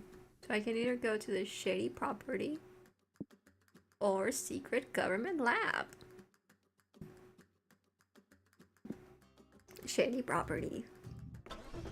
Just get it. Yeep, yeep. Oh my god, I tried to say yeep and my voice literally came out. Oh, this is bad. We're still doing the DLC after this. Like the second semester, I think. We'll do the short one. We won't do like the full game. Like we'll do the short version. And we'll also This place seems... randomize stuff. Okay, go on. I'm sorry. It's okay. This place seems exactly like the sort of place you shouldn't visit. What can go wrong? Which naturally is exactly why you have to visit it. Horror movie logic for the win. The big question now is, how do you like to enter the premises? What's it gonna be? Obviously. Backyard money. See how many dead bodies are buried. Yeah. Sneak into the backyard to find a masked man talking with 2 cops. There might be some pocket change in their pockets still. Yeah. Good evening, Jerry. Good evening, Jerry. We got a call last night. Something about a woman screaming and begging for mercy, followed by chainsaw noises in your house. Damn. Oh, that was just my wife and I having our special time. You know how it is. Guess who entered the room? Even though the door was Backseat. closed. The fucking cat. Oye, Cara, tengo que cerrar la puerta. Fíjate. Un second. No. Very close. Where did you go? ¿Qué haces? ¿Qué haces? Y se queja esta.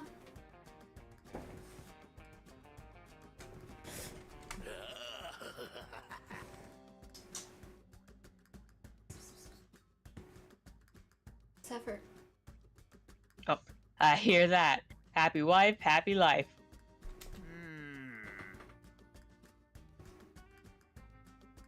Now, I'm sure this is nothing. We got another call an hour later saying that you were digging a hole and rolling a person-shaped bundle into it. Just part of the roleplay, man. Welcome in, East. Congrats on being freed from the shackles of car insurance.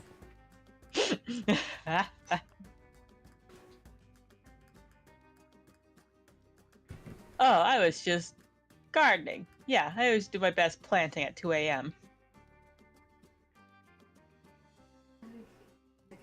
Okay.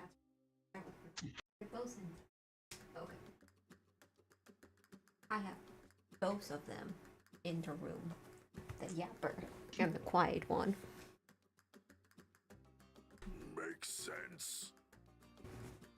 Gardening does require digging holes. Oh, this reminds me for some reason, like, the entire day I've been craving a donut. I don't know why. I've just been like, I want a donut. It all checks out. I think we can safely say this all checks out. Yep, this all seems to be in order. Sorry to take up so much of your time, Jerry. My partner and I will be going. Scream the cops as they suddenly plummet into the ground. Ow.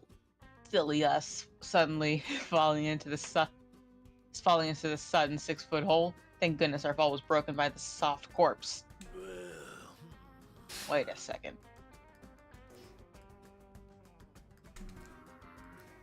Jerry, buddy, care to explain why you have a corpse in a hole in your backyard? Oh, well, that's because, Fertilizer. Actually, I need a second to talk to my lawyers. Wait just a second. Psst. Hey, you trespassers. Congrats, you guys are my lawyers now. I'll pay if you can get me out of being arrested. Oh, I got it. Oh, I'm a lawyer? My grandma's gonna be so proud. Don't worry, Jar. I've got a plan. We'll ask Oz to come up with a plan.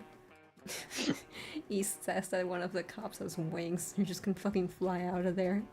You're right, you're right. Post with doctors to certify that the corpse isn't actually dead. For your next trick, make the corpse disappear. I realize it's gonna take magic. Regardless of whether it's magic or not. We can't do that. We'll do this one. You don't have much time to discuss your roles, but your friends are always happy to improvise. Phew, finally out of the hole. Geez, I can't believe my wings have gotten so flabby. Okay, Jerry, lawyer time is up. What can you tell us about the dead woman in your yard? Just a sec, bros. Can you really be sure this woman is dead? Identify yourself. Who are you? Dr. Big Brain. And I can tell you this woman is 100% alive. No, wait, more like 120%. Yeah, we could say this woman might be infected too alive. Scott laughs and slaps the corpse's back. Her head pops off. Look, I admit I'm no doctor, but I'm like 90%, 95% sure this woman is dead. That's where you're wrong. What is surely the condition of death? Can we even say someone is dead if, in life, they never truly felt alive? Who are you? Well, I'm a doctor too. A doctor of philosophy. And as such, I declare that life and death are concepts we cannot completely fathom. Therefore, it is impossible to determine if this woman here is dead. I never saw it that way. Dang, we could really use a forensic philosopher in the force. I think our job here is done, partner. Let's go get a coffee and a donut. We need to ponder all this philosophy. Ace wants to know if we can romance the narrator. I don't think so. Not yet, at least. They leave? Really? Well, Jerry's pays your +2 money retainer, and you definitely lose -2 soul for fooling with the law.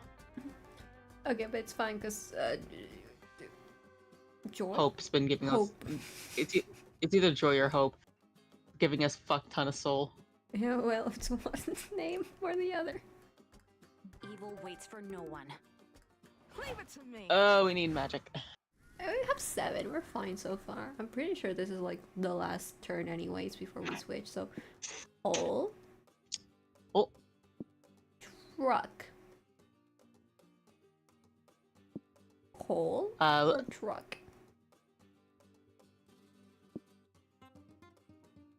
You know what? Fuck the magic. Let's get the last 2 money. So I think we do that at the. Both of them have money. True, that's true. Let's go to the hole.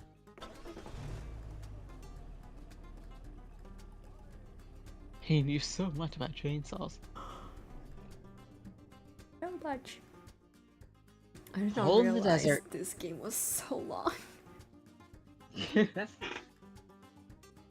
Anyway, A hole in the desert. Man, they'll turn anything into a tourist trap, huh? That's deep. Some say the hole is bottomless. That can't really be true, can it? Well, since you're here, what do you want to do? I'm guessing Admire the hole. Mm. You all pick up guided audio tours from the gift shop and enjoy a tour of the hole together. Polly, listen. Polly, the nice British man on this tape says the first hole was dug over 1,000,000 years ago. I didn't know we had that many years ago. Man, check out this hole. This is a nice hole. I thought staring into a bottomless pit of darkness would be existential and weird, but it's actually pretty chill.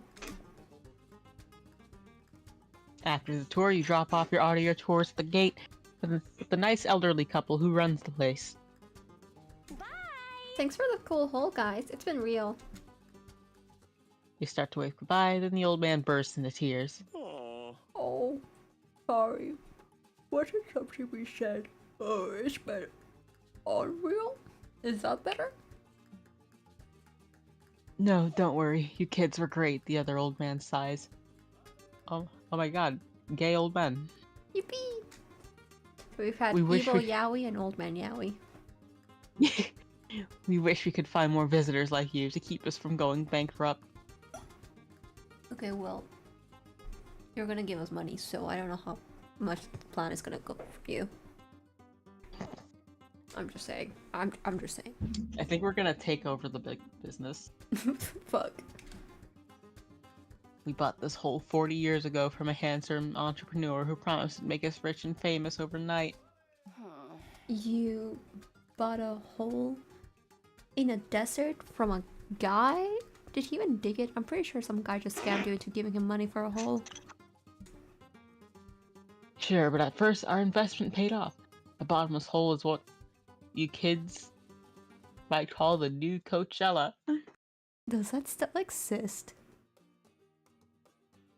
Yes, it does. I'm so out of the loop with that kind of stuff. Now Coachella is the new Coachella, and none of the young folk come to see the hole anymore. Look, we can help you get more customers, I guess, but you gotta promise to invest your money better from now on.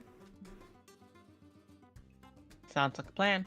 Time to put on your business consultancy pants and help the old couple rebrand the hole to make it popular again. Market the hole to basic rescue bros who brag about having been in every hole. Market the hole as the perfect starting point for very bad golfers. What do you want to choose?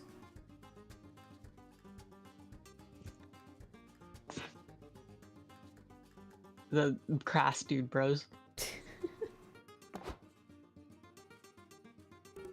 That's a cheap shot of Mira, but sadly I think it'll probably work, even if it costs us two soul. Well, they say sex sells. Looks like sexism sells too. Uh-oh. Soon, dudes and bros and whole fraternities flock in from all over to claim their right to being in every hole. Ooh!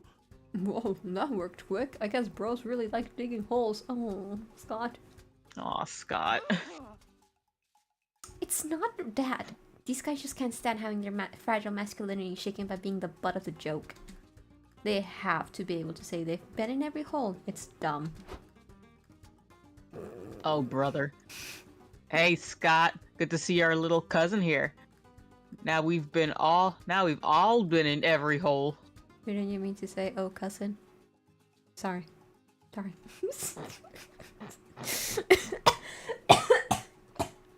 I choked on my spit. Bro! Bros. You hear Jeremiah the big hole too? Wanna bury some bones in it? Damn, little Scotty wants to bone the hole. You're wild, bro. Let's do it. Hooray, I'm being included. I rest my case. Well, you're not proud, but at least your plan worked. The hole owners pay you +2 money for your consultancy. Yippee! Yippee! I could use some help. Yay! Yeah, as long as we don't lose money now, we'll be fine for the last week. I'm pretty sure it's only 4 weeks. Not sure where to go. That said though, I do think we need to change the rest stop thing. Let's chill. I mean, the week passed, so we No. wouldn't be getting that effect anymore regardless. I don't want to risk it. I don't know, man. I don't remember the rules on that. Alright, I want to go to the noodle stand. Wait, no. 'Cause that takes our money. No, it takes your items. It's an item trade.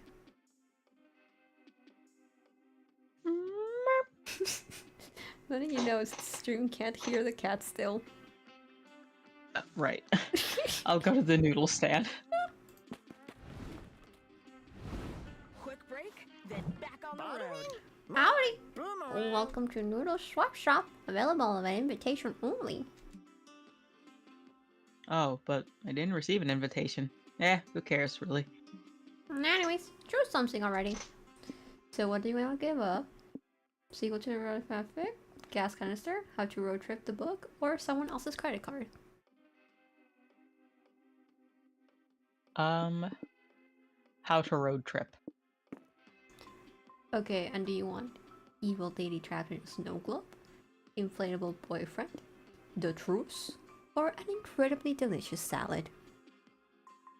Incredibly delicious salad. I feel like that gave us a stamina, and our stamina is struggling a little. What could go wrong?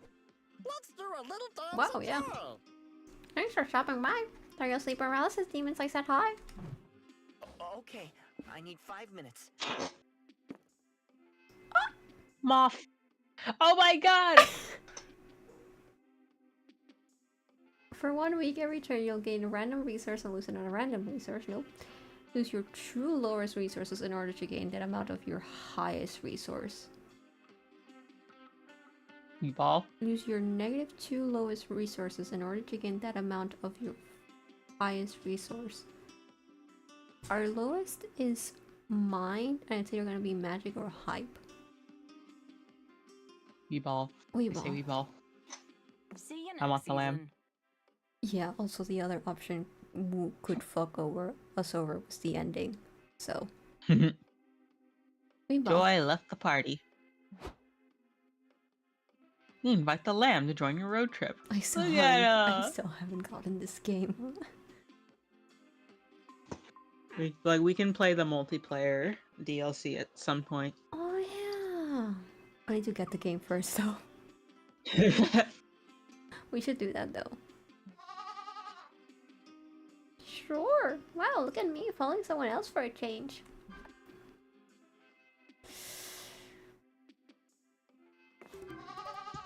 Oh, okay, we don't lose all of it. Okay, okay, we're good, we're good, we're good, we're good. Well,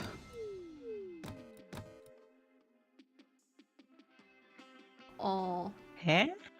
I think these are like bonuses. Like if we'd done one of Okay. these, we would have gotten like a special route.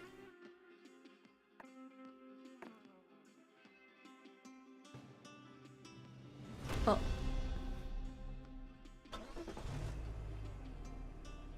Are we sure we want to go there? we don't have much of a choice. Oh, we're done. Glory to the Mer Kingdom. You've heard so much about this marvelous land full of wonders and blatant violations of basic monster rights. The banquet is exquisite. There's tons of seafood served. It's clever and delicious. It's a clever and delicious way of repurposing traders to the crown. They may have failed in their attempt coups, but they surely achieve a revolution in your mouth. You attend royal balls, public executions, see horse races. Yes, you understand the many perils of romanticizing the extremely wealthy and their wasteful lifestyle. But you had a long trip, so you choose to be a class trader if only for a few days. Toast to all things fancy.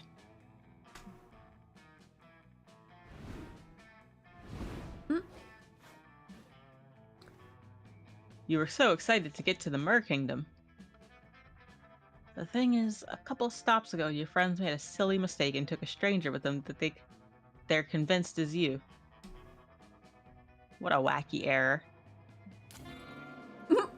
It takes you some days to hitchhike to the Mer Kingdom, and when you finally arrive, everyone's done and ready to go back home. No! Oh my god. If that wasn't enough, you must admit the new Oz is way more charming and fun than you. Womp womp. You rejoice in the decadent pleasures of the Mer Kingdom. I'm gonna get eaten. You feast on exotic delicacies. You befriend pompous aristocrats. You dance your ass off in all the balls. You're starting to understand the upsides of living in an obscenely wealthy life. It's fun. By the end of your stay in the Mer Kingdom, everyone in the court is fond of Amira, the above-water delight. They even commissioned an expensive, ornate oil painting to immortalize your grace and poise. A portrait Kneel of the mighty before me. champion, Amira. Okay. You see, you turned out to be a natural at the many sports and games the aristocracy play at the Mer Kingdom. I can't believe I got the fucked up ending. Literally from the first choice I ever made, there's a cat on my table. Don't step on the keyboard! Don't step Basically, on the you kicked mouse! everyone's asses in What are that. you doing? Anyways, like nothing happened. Continue. You wow everyone, and the court decides to knight you for all your feats. Painting will hang in the palace walls as an everlasting reminder of how cool and good at aristocratic sports you are. Huzzah!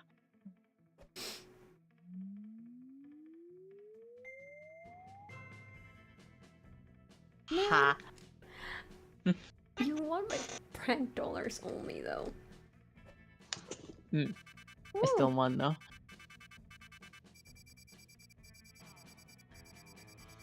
69 locations, nice.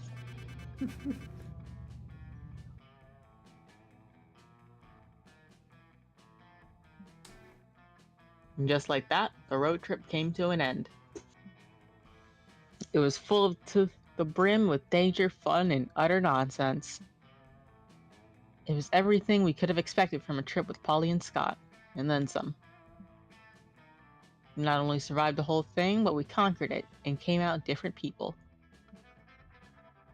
So it all turned out to be a pilgrimage into self-discovery, a rite of passage, a quest for growth. That is to say, a fucking good road trip.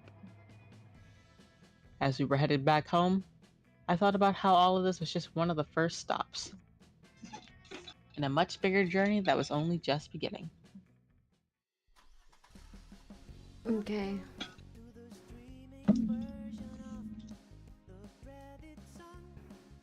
East. I'm East. I'm not reading that out loud. Hold on, let me check the chat.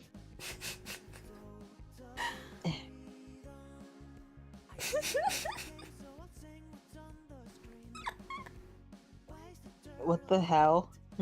East. Deal with your consequences of your actions.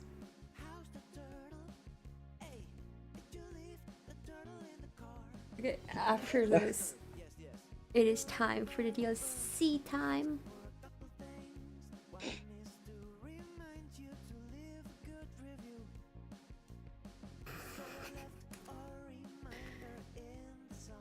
I want to get up and make some mac and cheese.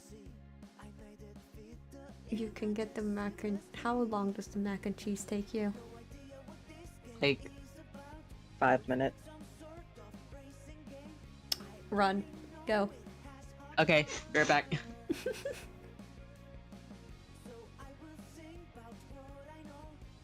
It's okay, East. I still love you.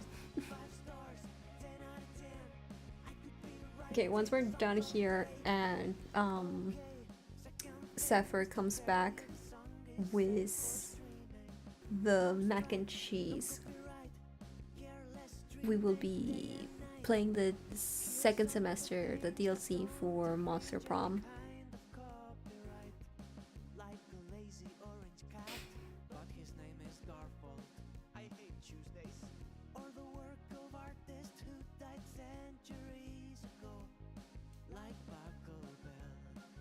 How long is this?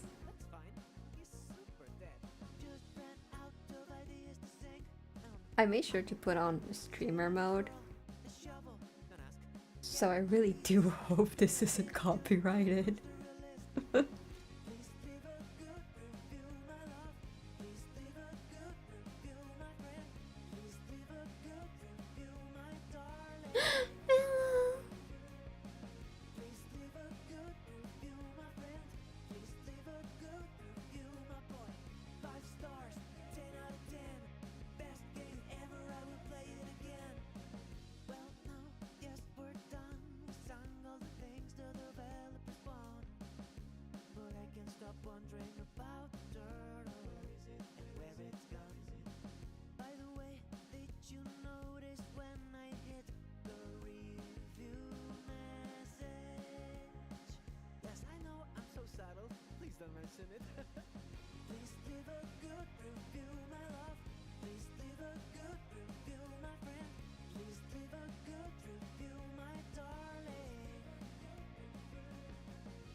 Beep beep.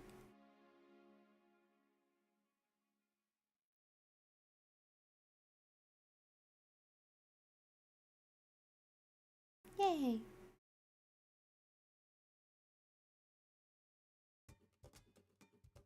Okay.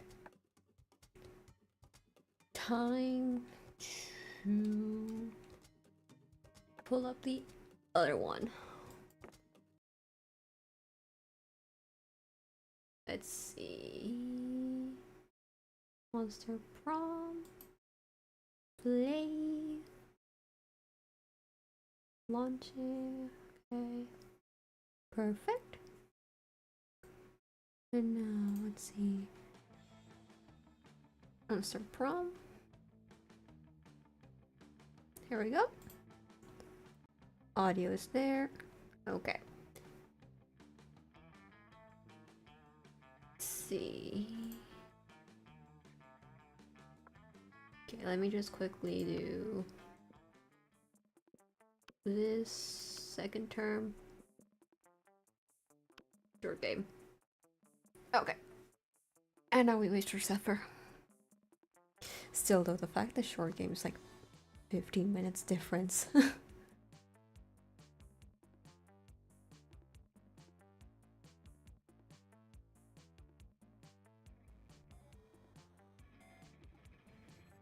Just gonna vibe for a little bit here.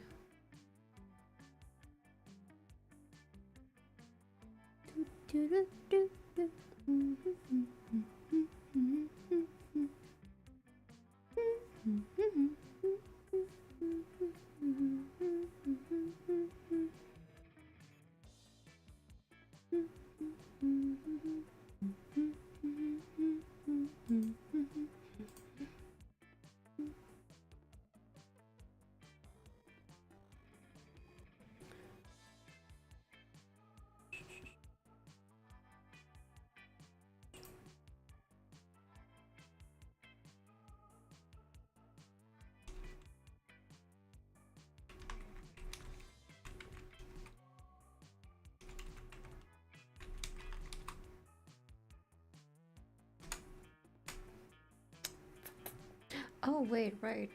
Oh my god. Since it's midnight here, and like it's like 12:02 a.m. It's officially the 21st. It's officially my birthday. Yippee.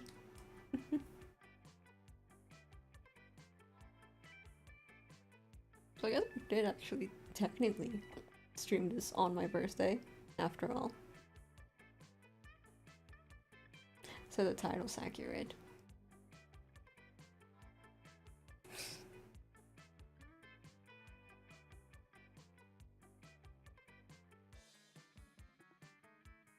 I'm thinking of maybe editing this down later into like 2 separate videos. But I don't know about that. I'll think it over. Might do it.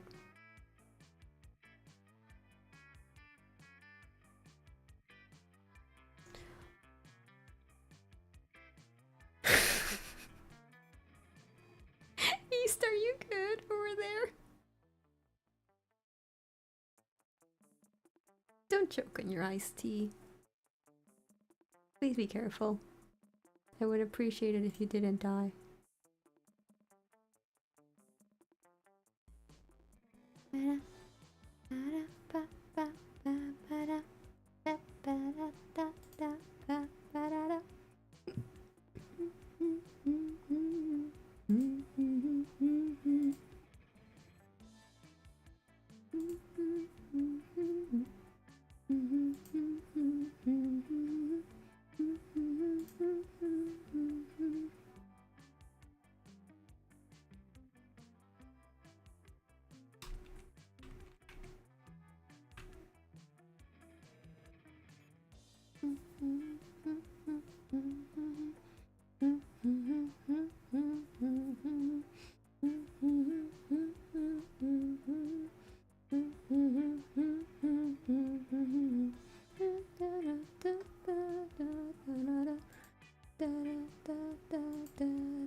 Waiting for mac and cheese.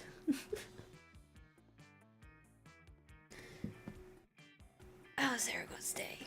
Well, I know East Day is going wonderful, apart from the iced tea choking.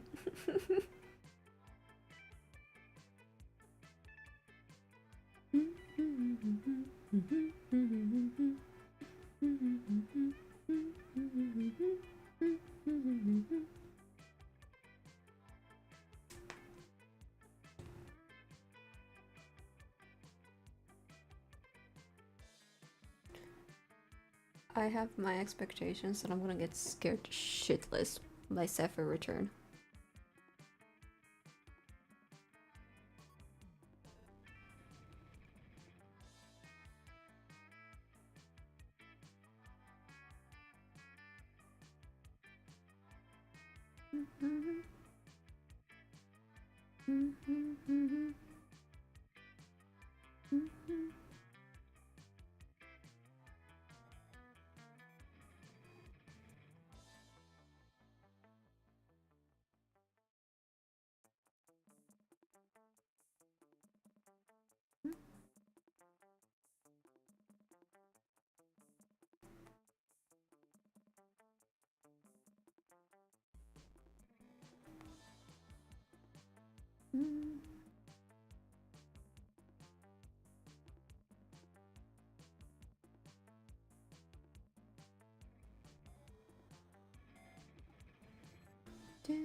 I really wish I could like talk more, but it's also it's like I said, it's midnight. So I'm like trying not to like be too loud right now. I'm hungry. I wish I was having some mac and cheese right now.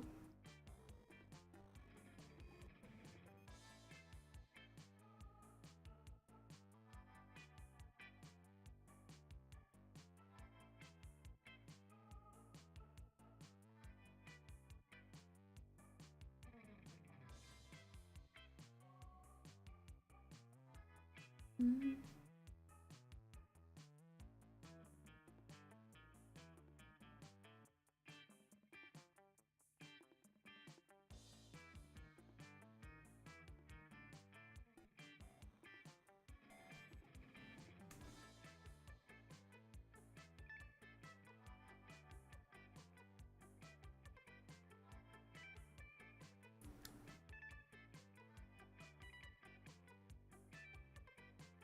Also, for anyone who wasn't here at the very start of the stream, you missed out on Zephyr straight up fucking forgetting her own lore. She's like, what the fuck is my lore? I'm like, girl, you made it.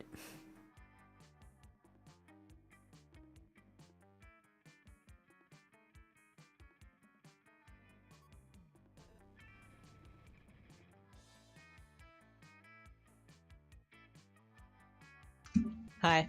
Welcome back. Erasing it? Everything settled? Yep. Okay. You read? Okay. Spooky high school. The sweetest years of our lives. Back then we were so young and unafraid. Sometimes reckless, sometimes brilliant, sometimes just stupid. But always willing to live life to the fullest. We were on a wild journey to discover who we really were. And I'm guessing you're And that was me. Mhm. Yeah.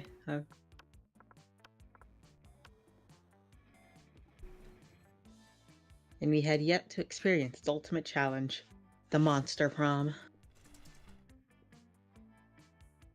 I remember it clearly. 2 weeks were left.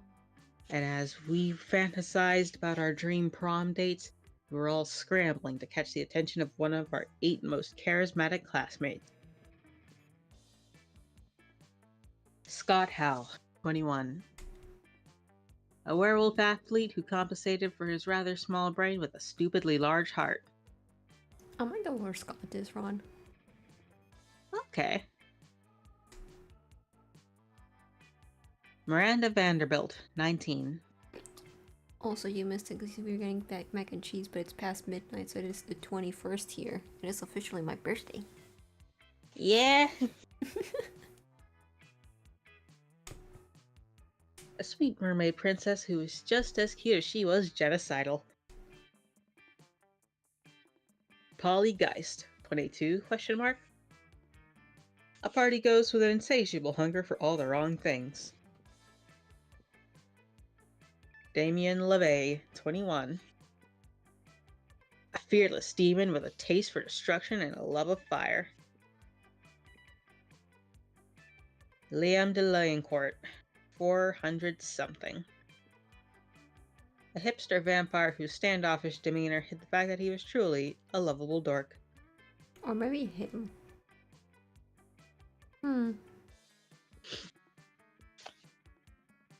Zoe, forever? An eldritch cutie who went from endless deity of the dark realms to ultimate fangirl. I might go for her. Calculester Hewlett Packard, version 1.0. A library computer who had become a sentient robot ready to experience life to its fullest. Aw. And Farah Oberlin, 23. I was about to say something so mean. The one who rejected me last time. That's what I was gonna say. A mean self-made Gorgon with a merciless sense of business. It was clear it had to be one of them, but who? We only had 2 weeks to choose our prom date. Even more daunting, we only had 2 weeks to woo them and conquer their heart. As I already said, we were young and unafraid, and we were ready to start. Also, when it's time to like choose the who goes first, we're just gonna click random, okay? Okay. Welcome to Monster Prom's stupidest pop quiz ever. All minds are rotten. They are rotten in so many different ways. Worry no more. We are now using our PhD in Mhm. bullshit to diagnose which kind of deviant sicko you are. Monster Prom's stupidest pop quiz ever, trademark. We'll throw a bunch of absurd questions at you and turn your answers into your character's stats. This way, each of you will start by having stats that better reflect your true selves. Let's start. Okay. You're walking through the desert when you see a turtle on its back, baking in the hot sun, but you're not helping. Why aren't you helping? No time, too busy twerking, because that turtle owes me money, because fuck turtles. A turtle owes me money. What do you want? No time, too busy twerking.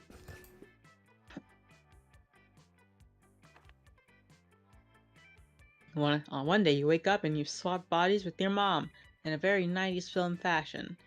What is the worst thing that could happen? She's meeting with all my friends and actually being more popular than me. She's killing her lifelong rival while I'm in my body so she can frame me for the murder. She's messing with my Spookify playlist and putting all her trash metal on it. My mom, such a metalhead.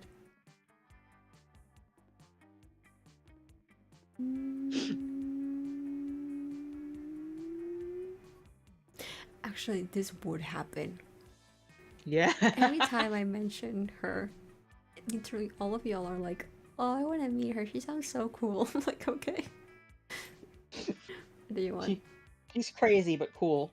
The second one.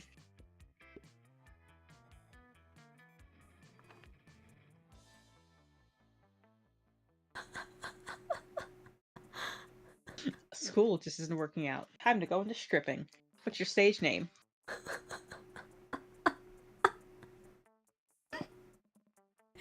don't know if I can say these.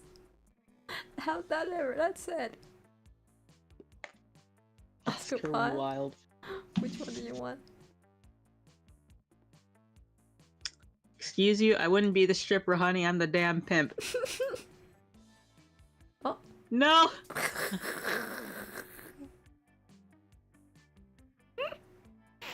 She haunts you.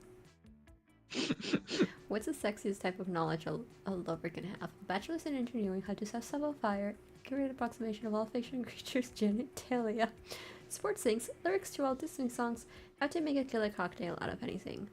What do you want? Killer cocktail out of anything.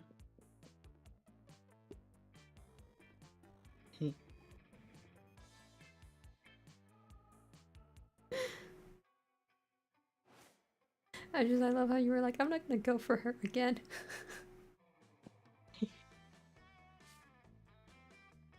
I need to raise my boldness. That day you skip class and just hang out in the bathrooms because you respect no authority. I guess some people just want to watch the world burn by skipping class and hanging out in the bathrooms. You give +0 shits and you gain +2 boldness. They're checking out some plates of pasta on your dating app for people who are so lonely they're starting to consider dating a plate of pasta. Luckily, Calculester interrupts you before you keep spiraling down like that. There you are, Oz. I was about to engage into a complex plotline protocol, but I was worried I might fail at it, and then it came to my mind. Oz is proficient at shenanigans, so I thought that if you were okay with helping me, it would be cool. You tell Calculester that you're in. You also tell him that there's no need to use air quotations. Cool. Wow! I'm already learning stuff. Exciting. So here's the thing. So far, I've been enjoying being alive, but recently I've started to question myself. Am I doing life right? Am I good at living? I do not know. All of this is so new to me, and I might be doing it all wrong, so I wanted to consult some expert living organic forms, so I can crack the correct formula of existence. Yikes. Oh, don't make that face. I'm not consulting you, my friend. My data shows you tend to answer questions based solely on how likely the answer will be due to your classmate. Hey. That fourth wall's very fragile. Leave it alone. It is valid to me, but useless for this endeavor. But my data shows you excel at wacky misadventures, so you might prove a worthy partner for this. But no, I thought the base course of action would be consulting the two organic living forms that were key into turning me into a sentient being. If they push me into life, they surely have to be plenty wise. Look, there they are now. Oh god. What's up, Cal? Hey, friend Scott and friend Damien. I'm trying to solve the dilemma of finding the meaning of existence. And since you brought me to existence, I thought you might know. Fuck yeah, we know. Oh no, Calculaster, no.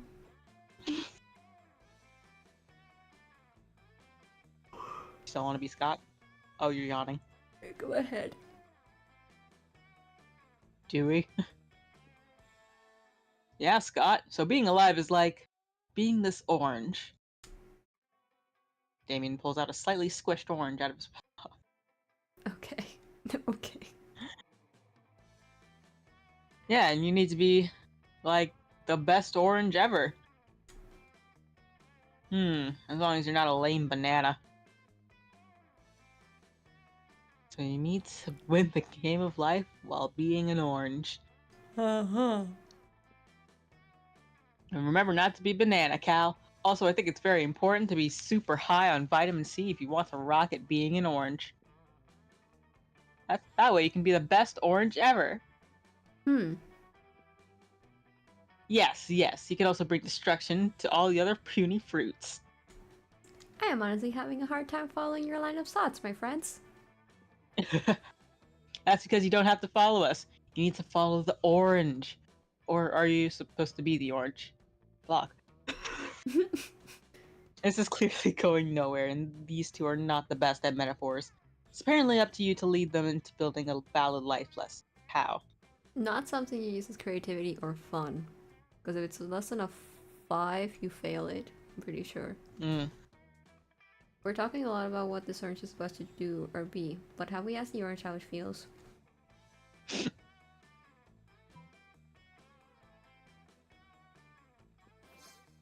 Eat. No, poor orange. So, even being a very good high vitamin C orange, this orange couldn't stop its demise. Why is that? Oh, I know. It's because the orange was all alone, with orange friends to help it. It's like sports. No matter how good you are, you need a team. I'm pretty sure there are a bunch of sports that don't require a team, Scott.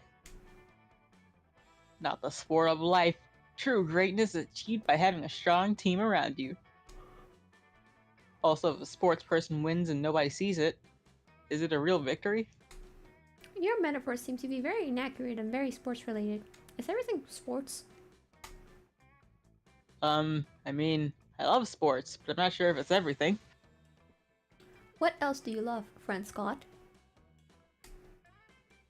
I love watching the stars. They're so shiny and nice. I wonder if there's a sport about watching stars. Lots of stars mentioning happening in this stream. Feels threatened.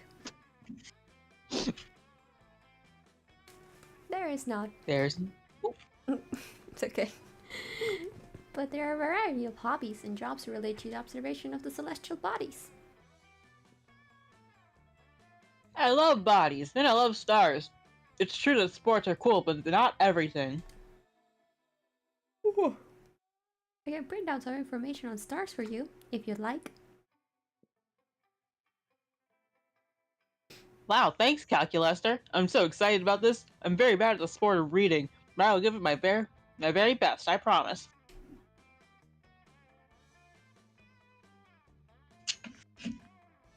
One second.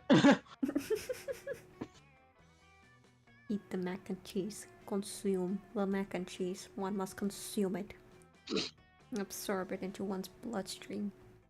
Become one. Calculaster prints out some astronomy info, and Scott leaves, reading all the papers very enthusiastically. Very interesting. Maybe existence can be about more than one thing. Maybe it's about exploring everything and oneself. To discover new things and to be passionate about them. Wow, friend Oz. We've gathered very useful data. I have high hopes for this wacky misadventure. Should we engage in high-fiving? Calculaster also has gathered lots of data on how to high five. This high five is so efficient you gain +2 charm and +1 boldness from it. Nice. What? Okay, where do you want to go? Oh, we were charm. I think I need to work on my charm. You want me to check what charm is for you? Sure. Which sports ball? Gym. Let's go to the gym. Okie dokie. That day, an epic dodgeball match takes place. Everything seems lost, but you deliver an inspirational speech that fuels your team's spirit, leading to a spectacular comeback. Clearly a natural-born leader. You gain +2 charm. Sorry, I took me a second there because I was like so fucking like, I was just processing the horse. Stop getting distracted by the horse. It's your fault. You notice Polly staring at her phone with an uncharacteristic intensity. She usually looks much happier sorting through dick pics. Better investigate. Oh, hey, boo. I'm just checking out information on possible afterlives. Like, I'm not gonna spend my time as a high school student for all eternity. Who does that? I'll do the voices for the love interests. Okay. I've collected some pamphlets from various afterlives, and I'm looking into the pros and cons of each option. It's just such a big decision, you know? I mean, this could affect the rest of my afterlife. Do you know anyone who went to any of these afterlives? Which afterlife are you into? A soft and enveloping cloud in the sky made of hundreds of adorable, fluffy, precious, tiny, perfect kittens, or nothingness.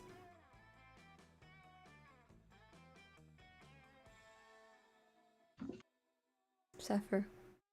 Zephyr the mac and cheese. Zephyr the mac and cheese. Do not let it consume you. Zephyr. Zephyr. Nothingness. Yup. Fucking yes, absolutely. Congratulations on having the smarts for that. How are your smarts 9? What the fuck? You know how exhausting life is, even after life? Because right now I'm basically just living life the way an alive person would. Attending school, cutting class, doing 0 homework and 100... I don't know if I can say that on YouTube. Oh, yes. But I don't want to just repeat high school forever and ever and ever. Who does that?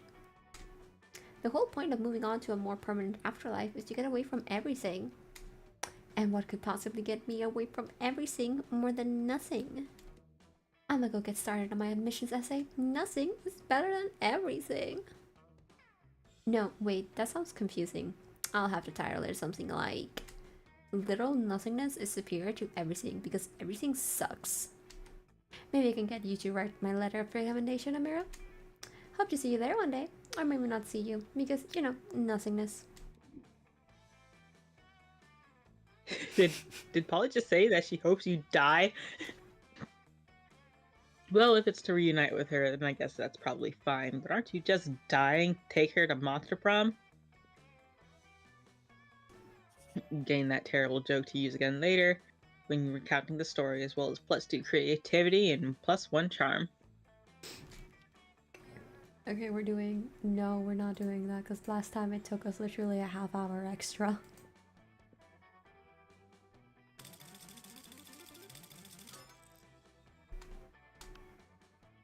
Alrighty.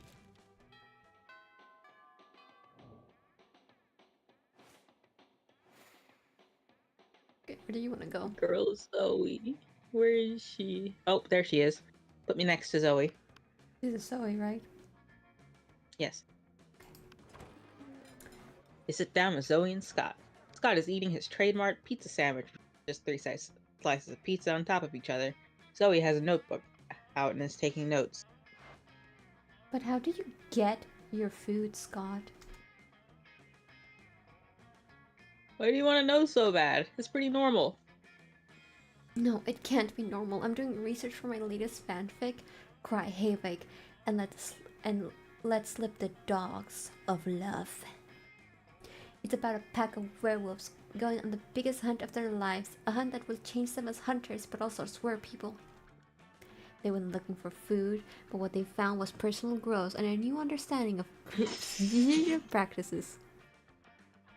Also food. So that's why I need to know, how do you hunt? Oh, well, normally I go to the cafeteria and I ask for pizza. That's it? What about hunting in a pack? Enjoying the spoils together in a feast of blood and rage, exploring each other's bodies? Well, I guess sometimes me and my cousins order pizza at home and then the pizza comes and then we eat the pizza. Zoe does not look at all satisfied with Scott's answer. Maybe you can get Scott to give some juicier info, or convince Zoe that ordering pizza is actually dramatic. But Scott, what about when you go searching for pizza in the wild? So don't dismiss the other suspense and extreme passive of waiting endlessly for the pizza to arrive. Truly, it is the central tragedy of the 21st century. I'm guessing the first one. Yeah. Oh man, we did that one time and it was the worst. There was no cell phone services, so instead of calling for delivery, we had to transform into wolves and chase it down. And then when we got there, it wasn't even pizza. It was 3 deer. And then there wasn't any bread or cheese. Instead of bread, we used deer flesh, and instead of cheese, we used more deer flesh, and instead of pepperoni, we used... Deer flesh? No, beef jerky. We're not animals. I think you are, Scott. I think you are. Now, how did you all sleep on your little camping trip? In the nude or nude and cuddling? Looks like this conversation is finally going the way Zoe wanted it to. She shoots you an appreciative wink with one of the light devouring voids that pass for her eyes. Aww. No. Okay, do I go for calculator or...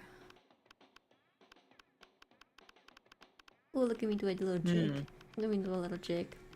Sorry.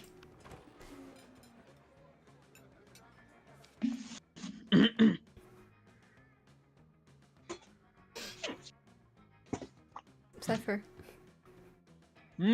Cypher the mac. The mac and cheese. Don't let it consume you.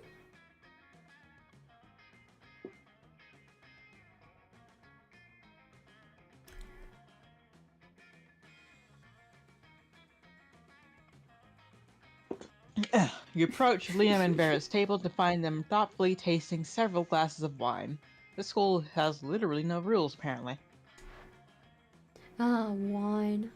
That most exclusive of beverages. Even a vampire such as myself cannot resist its class and allure. Do you know about a lot about wine then? I'm having dinner with the King of France next week, and I could use some pointers. France mentioned. France doesn't have a king anymore. That's what the media wants you to think. So do you know about wine or not? Alas, in my centuries of living, I have only learned how to look good holding wine, not how to evaluate it. All I know is that I'm not drinking another glass of that one. Vera points at a bottle with Polly's toilet wine written on it in permanent marker.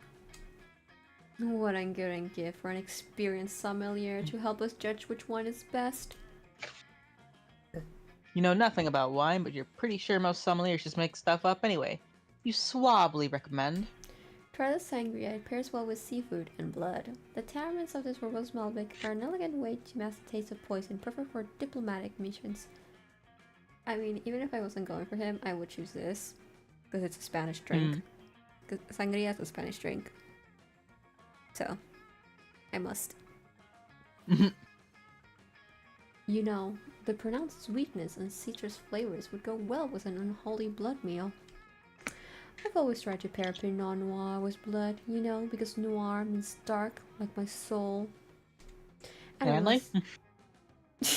I was about to make the same comment. No, only the trash cans are dark as his soul. And I always avoided sangria, because the little bits of fruit in it made it seem inauthentic. But I suppose the glue isn't the title itself, isn't it? This truly is a new dawn for sanguine cuisine. Well, not dawn per se, but let's say a new dusk. Yes, and you just for sanguine cuisine. As someone who does not literally drink blood, I'm afraid I can't share your enthusiasm. But I do like to imagine vampires can eat chunks of fruit stuck between their fangs. Liam ignores her. He's too busy gazing at you over the rim of his glass. He's a little drunk, but you don't judge.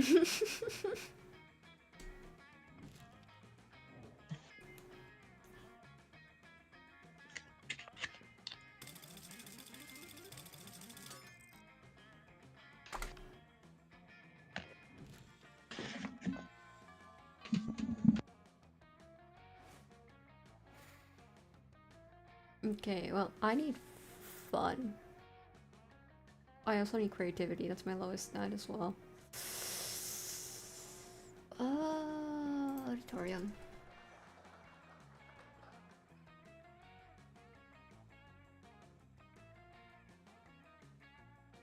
Everyone, a moment of silence for the mac and cheese.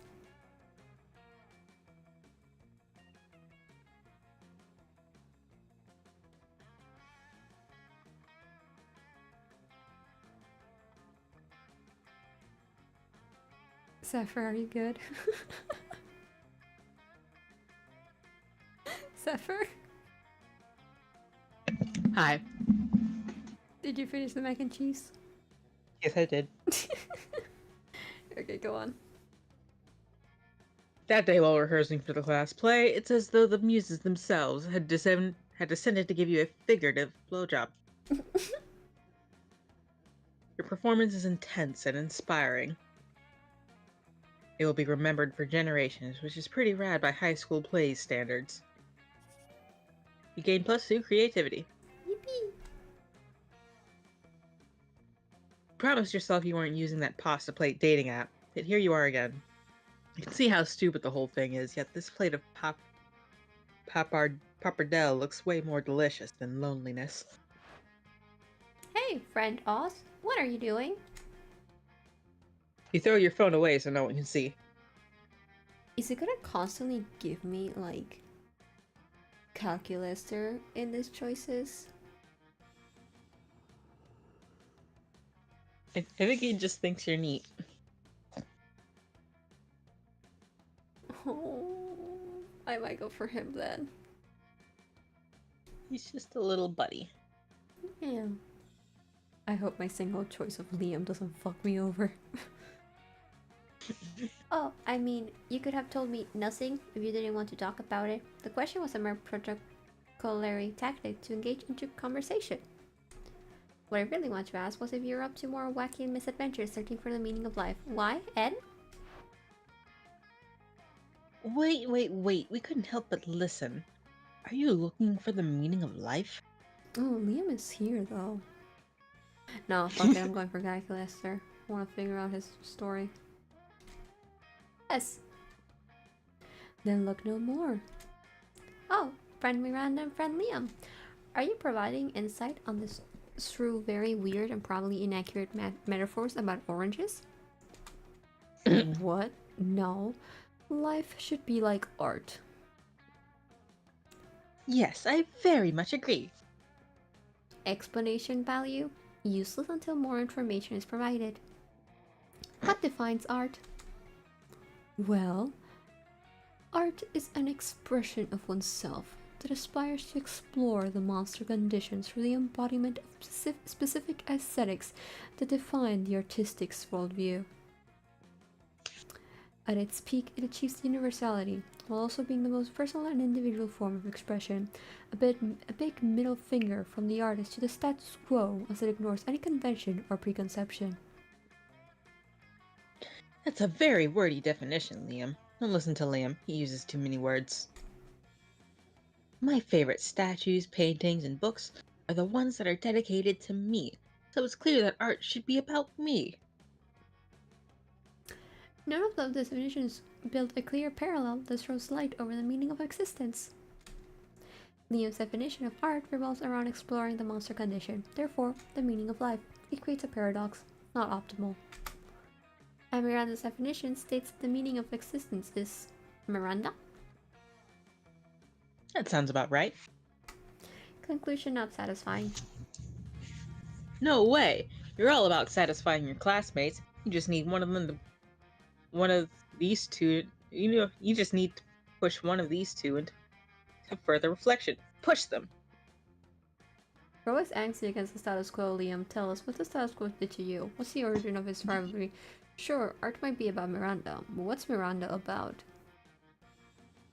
I feel like I need to choose the second one.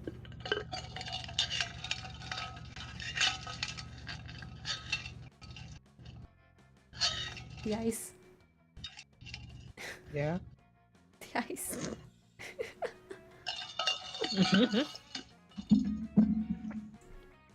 Good. Oh wait, sorry, your turn. Good question. I'm all about being a princess and being cute and ruling with an iron fist. Error. A royal blood, cute anatomy, and ruling birthright are yours by default. I think Oz is assessing the idea of free will, given freedom of choice, how you, friend Miranda, would define yourself. What? You see, my analysis determines that you are a friend that's supposed in a state of stasis.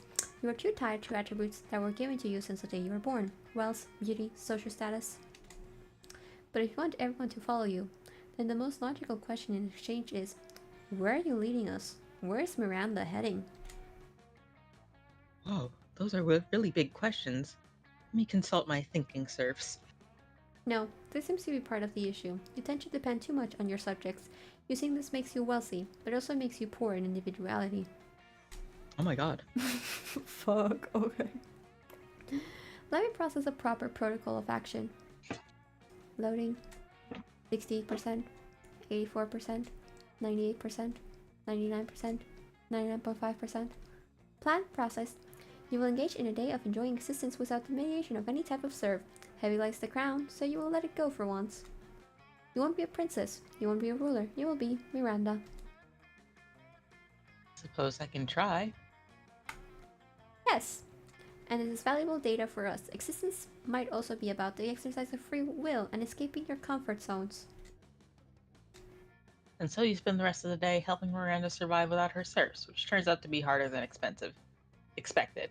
It's astonishing how many things Miranda can't do by herself. You save her many times from accidentally dying in the stupidest ways. We all learn valuable lessons, such as eating is necessary to survive. You are not supposed to stick your tongue in an electrical socket, and concrete is against all odds not edible. Gain +2 smarts and +1 fun. Okay, where do you want to go? I'm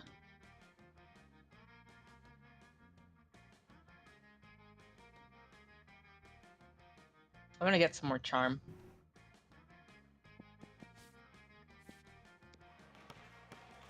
Okay, A day an epic dodgeball match takes place. I think we can skip these sections. Okay.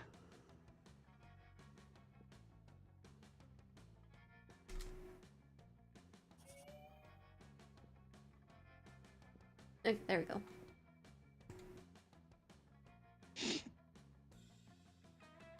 Go on. Later, you see Polly floating around, her ghostly glow less ghastly than usual. Oh, hey, Amira. I'm just having a little low today.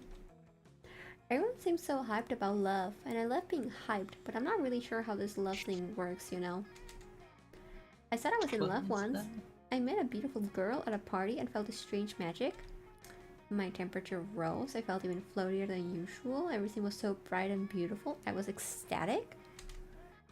But then I remembered that I had taken literal ecstasy, so it was probably just that. Classic mistake, am I right? I've had some pretty good highs, but they say being in love is the greatest high of all. The next time I'm on a date with someone, what can I do to fall in love? Or float in love, since gravity doesn't actually affect me. Oh, you don't want Polly to float in love with another person, but you like Polly just too much to not help her despite the consequences. I guess I'm going for Polly then.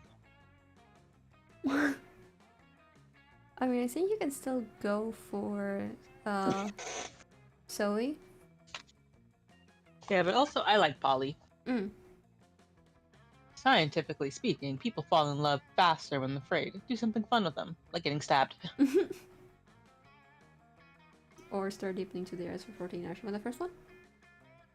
Yeah, I think I have the stats for it. Ooh, yes. Yes, you have the stat. You have the smart stat. Oh my god, great point. I love science. I mean, I don't, but I love it when it gets me drugs or gets me like, hey, I need to watch my mouse. Loved. Not loved. In love. With that, Polly disappears, literally, and to begin her quest for the terror that is love. She hatches up to you a few days later. Hey, so I went on a date the other night with a super cute humanoid. And I took him to getting stabbed party, just like you suggested. It was awesome. He was so terrified. It was like each time a knife entered him, he got more scared. And more in love with me. Then the date continued because he bled out and died and became a ghost, so we had even more in common. Like, I'm over it now, obviously, but I'm pretty sure I was in love for like 15 whole minutes.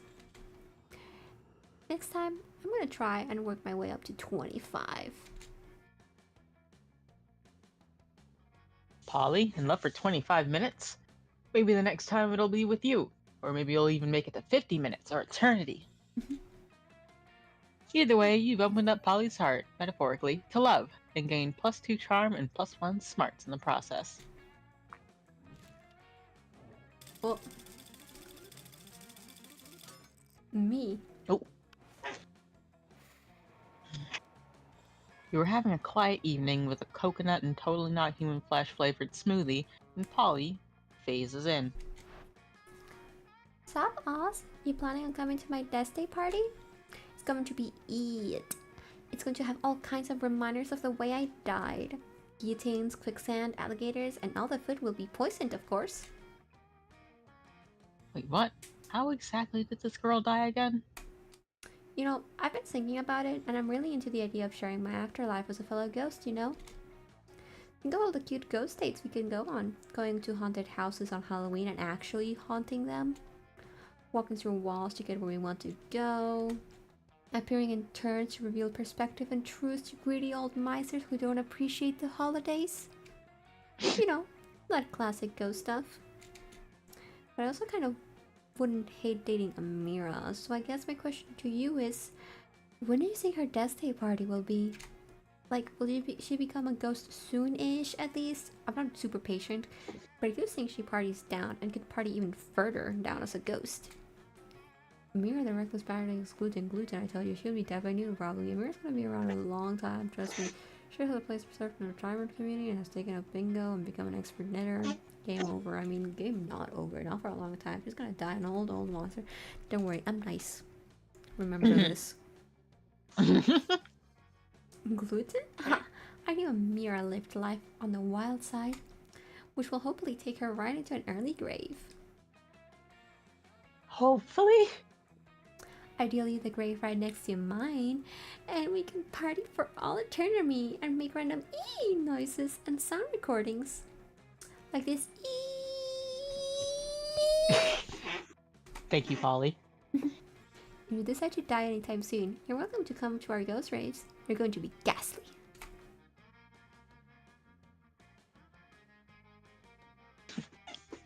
Well, you're not really sure how Amira is going to feel about how excited you all are about her impending death, but hopefully she'll be psyched that it's a death approved and eagerly awaited by Polly. Oh man, how awkward is it gonna be if Amira is actually in love with Scott and how you're all psyched about her dying for nothing like a sociopath. Gain +3 fun for sending Amira to an early, awesome grave.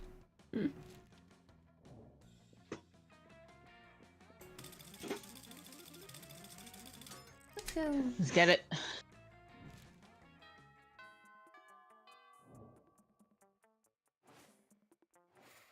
Okay, where do you want to go? I want creativity. Okay, creativity.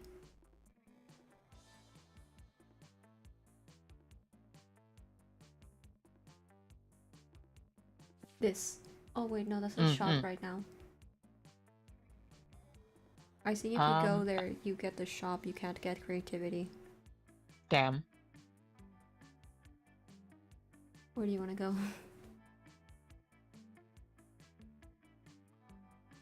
In that case, I'll just get some money. Okay.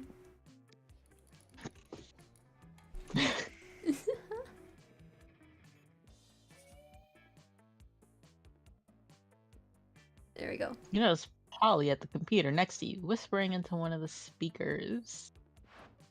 Psst! Let me into the deep web, please.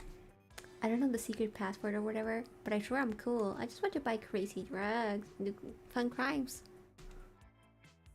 You can totally use my computer and camera to look down my shirt. Come on, just let me in. Oh, it's not working. I've been trying to get onto the deep web all day, but it must think I'm a cop or something. How am I supposed to even do this? There's not even a bouncer I can flirt with. It's called a deep web because you need to bury your computer in an ancient crypt in order to access it. The password is blueberry. What do you choose? I have this. I'm sure I have the stats for either of these. The first one. Okie dokie. Oh no! No. Oh!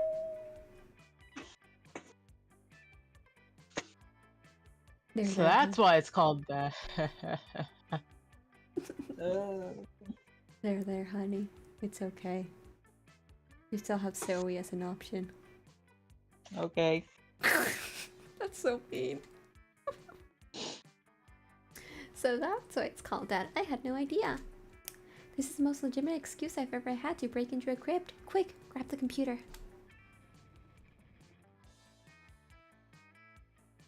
You grab the computer just as Polly grabs your arm and phases through the ground, dragging you with her. Your lungs fill with dirt. Toes get ripped to shreds. Worms go up your. Finally, you arrive in a cold, dark chamber miles beneath the surface of the earth. You feel like someone stapled you to the front of a tractor. Wow, what happened to you? And what happened to the computer? It looks like you hit it with a hammer made out of dirt and bugs. Nasty. No time to worry about that right now. It turns out the ghosts hate it when you fly straight into their tombs. Who knew? Polly gets a free pass, but you end up covered in spiders, boils, and ectoplasm. It's gonna take a week of showers to make yourself presentable again. You lose +2 fun and +1 creativity. Fuck. Negative. Technically speaking. I'm just saying. Those are the words.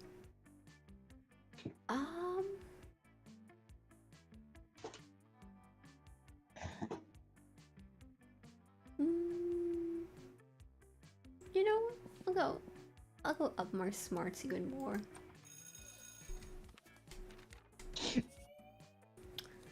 Okie dokie. Spot Calculester tending to one of his little plants.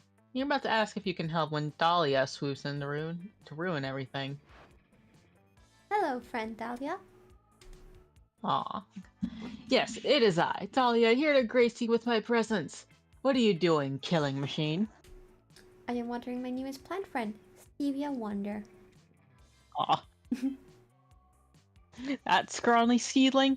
Why, I bet it wouldn't stand a chance against me in an arm wrestling match. Probably not. I assure you, however, that Stevia is exceeding strong and healthy. I have conducted exhaustive internet research and taking every recommended precaution. Ha! Healthy maybe, but strong? There's only one way to become truly strong in this life.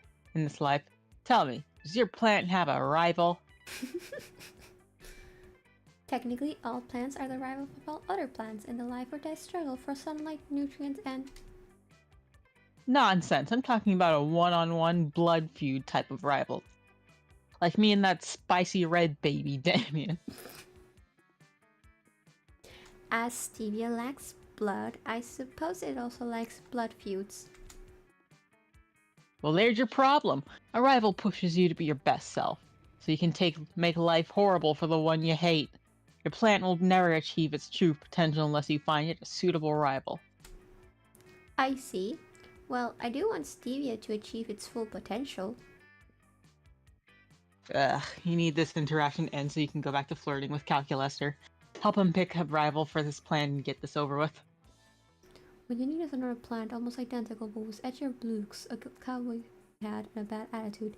Dahlia, there's no better rival than you. I mean, the only reason Damien is so cool and popular among fans is because you're his rival. A rival as good as you are shouldn't have trouble taking on another enemy.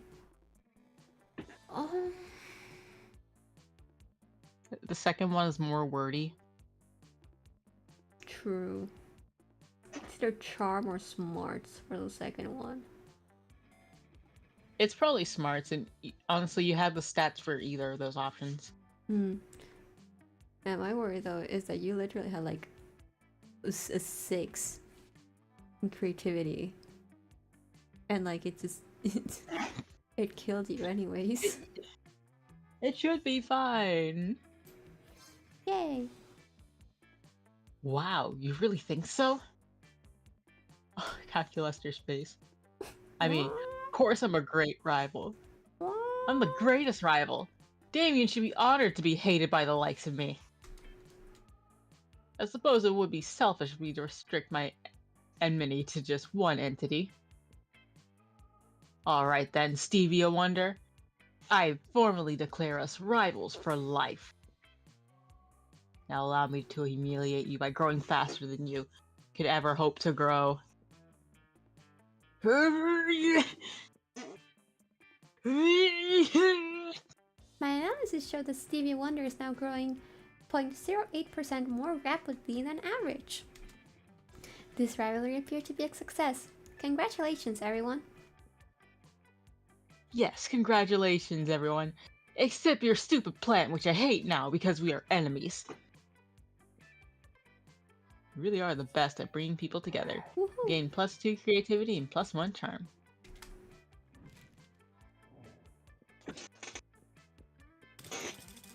Let us go. Oh man, you Oh. get to go first again. What the fuck?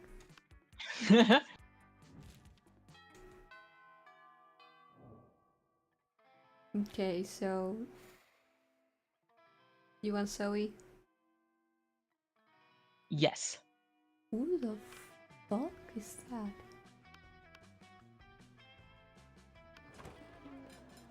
You find Lehman bending over his burrito with intense concentration. He's obviously taking a food pic for Momentgram. He channels the silent energy of the moon. Zoe is right behind him, peeking over his shoulder and giggling. She channels the giggling energy of the moon. Liam, this pic is all wrong. Tell the burrito to smile with its eyes and make its cheese look less melty. And add a filter. Filter more. Filter again. Why must I constantly be disturbed while taking my refined foot pics? No one understands my superior sense of frame. Maybe because that's my phone you're using? A fair point, but my phone is charging. What am I supposed to do with this food in the cafeteria at lunchtime? Eat it? I think not. You purple dork. I'm just saying that if you wanted to reach true levels of Tex-Mex beauty, you should add this sticker of Jim into your foot pic. Nothing sounds good taste like pasting the face of a K-pop superstar next to a high school burrito.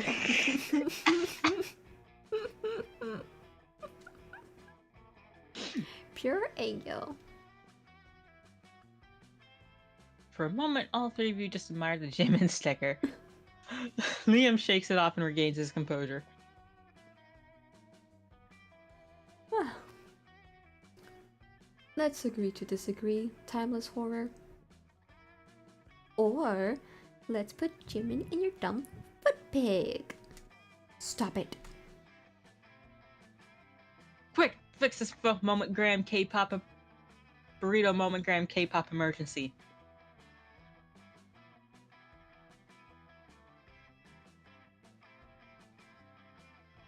True K-pop fan. I mean, if you want Zoe, it's the first option. Yeah, I was gonna say. It's Like we're supposed to keep annoying Liam. Yeah, the first option. You had me at meaningless. I'll allow this nonsense. Yay, now snap that thing. I must admit, Jim adds a quiet, powerful pathos to this bean and cheese burrito. This appropriation of mainstream culture is quite satisfying. Zoe's pick goes super mega uber super viral. Now the whole world is gyming their burritos. Jeez, the internet is weird. But not as weird as your high school. Okay, I'm going for calculus. Or I mean, even if I want to go for Liam, I can. So, hi calculus. Fuck you. You like sitting with Calculester and Polly at lunch because neither of them eat. So you've got plenty of space on the table for all your minifigs. Suddenly, Polly grabs Calculester's arm and points excitedly at the vending machine in the corner. Can you read Oh. Polly? Sure. Calculester, dude, don't look now, but that vending machine is totally checking you out. Polly. Impossible. Vendronica and I have a purely platonic relationship. No way, dude. Take a look at her insides. No drinks. Dude, she's thirsty. For drinks? For your shiny metal ass. Current status, highly uncomfortable with this topic of conversation. Ah. This sounds like just the kind of thing that's none of your business. Time to interfere. Well, Polly, so just because the vending machine is a machine, you assume he has feelings for another machine? That's pretty racist. But calculation, have you actually told Vendronica that you only want to be friends? Or is it time for a DTR? Okay, no, the first one's obviously. I did not know that you were a mechanicist, friend Polly. This is disappointing. Did you know that Vendronica's last partner was a slippery elm tree? Before that, she dated a bottle of cream soda. These stereotypes are harmful to all robot kind, Polly, and you are not being very robo-kind. What? No, but some of my best friends are robots. One of my best friends is a robot. One of my best friends is a robot. Please? Calculester allows Polly to remain friends with him, for now, only because he likes friendship on the condition that she checks her worldviews a bit. He seems to like you more based on your robo-sensibility. Woohoo! That's robophobic.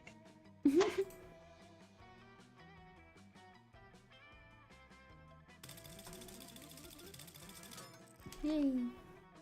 You go first. Okay, last one. It's like 1 AM, holy fuck.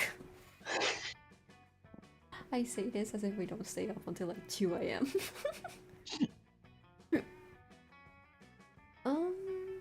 Even though boldness is my lowest stat, I've already gone there, and I kind of want to like do like repeats this run. So I think I'm gonna go for fun.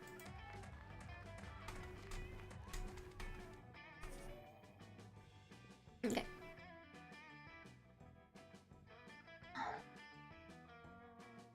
Sucker. You look for Calculester. You want to help him on his quest for the meaning of life. You need to do something, anything. You need to forget about last night. Hey, Oz. Are you ready to delve into more wacky misadventures together? I'm sure we will once again gather fun and meaningful data. Wait a second, you sicko. Oh no. They know. What happened, friend Polly and friend Vera? We need to know all the tea about this moment Graham story we just saw. Let me see. Oh, it appears to be Oz engaging in partying with what seems to be a plate of farfadel. Yeah, and if you wait for the next ones, you can see that last night was about much more than just partying. What a savage. Love your style, Boo. What? Clearly... He clearly did no pants dance with a plate of pasta. That's not what pasta is about. I should know. I'm a lover of pasta. Aw, it seems to have you beaten out on loving pasta, lol. Is it sarcasm because pasta plates aren't meant for purposes? Nah, it's hilarious, but pretty okay by me. You do what you want to do with pasta. You can eat it, you can fornicate it, you can use it as a hat, Everything goes. No, Polly, it's always the same with you. Going crazy all the time with no sense of direction whatsoever. Fuck directions. Life and pasta are about getting lost as fuck, Vera. Lost in the sauce. No. You only focus on enjoying stuff, I'm so and then you've lost hungry. any purpose or direction. Like pasta. You want to eat and fornicate pasta all day. There won't be any pasta if you don't cook it first. So you need to cook it first. You need to master it so you can get the most out of it. You'll have to conquer pasta first if you want to feast on it. Okay, girl, whatever. Honey, it's always the same with you. What's the point of conquering pasta if you forget to feast on it along the way? Us, we need to help our friends reach a truce on this disagreement, which is about pasta and nothing else, as I can't sense any kind of subtext to it. Where you can too get lost by focusing too much on mastering everything you do. Sometimes you can enjoy a little effortless pleasures of pasta and life, like caressing this plate of ravioli you cook. Come on, pleasure hand into it. Polly, there's an added pleasure to enjoying something that took some effort and mastery. Like any decent pasta lover knows, speaking to a plate of cuore di zucca with tartufo al parmigiano is way better than just some plain mac and cheese.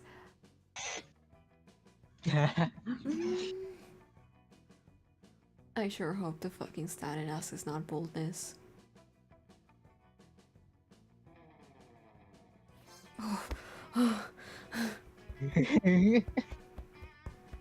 Oh, what are you doing? My heart. Shh, Vera, darling, let it be. Silently, you guide Vera's hand into the plate of ravioli. She's kind of nervous, but slowly she calms down. Then you just let her hand go, and now she's diving into the pasta by herself. I mean, it feels good. What is happening? I must admit, Polly is not entirely wrong. Sometimes it happens a lot. I get so focused on being the best at everything that I forget to just enjoy the ride, you know? I'm so hungry. Perhaps that's why I love Polly so much. She brings out my other side in a way that lets me enjoy myself in the moment. Girlfriends? Kinda like that too. Girlfriends? Kissing? I'm gonna get rejected by Polly, and then she's just gonna go on a date with Vera. I mean, are you going for Zoe now?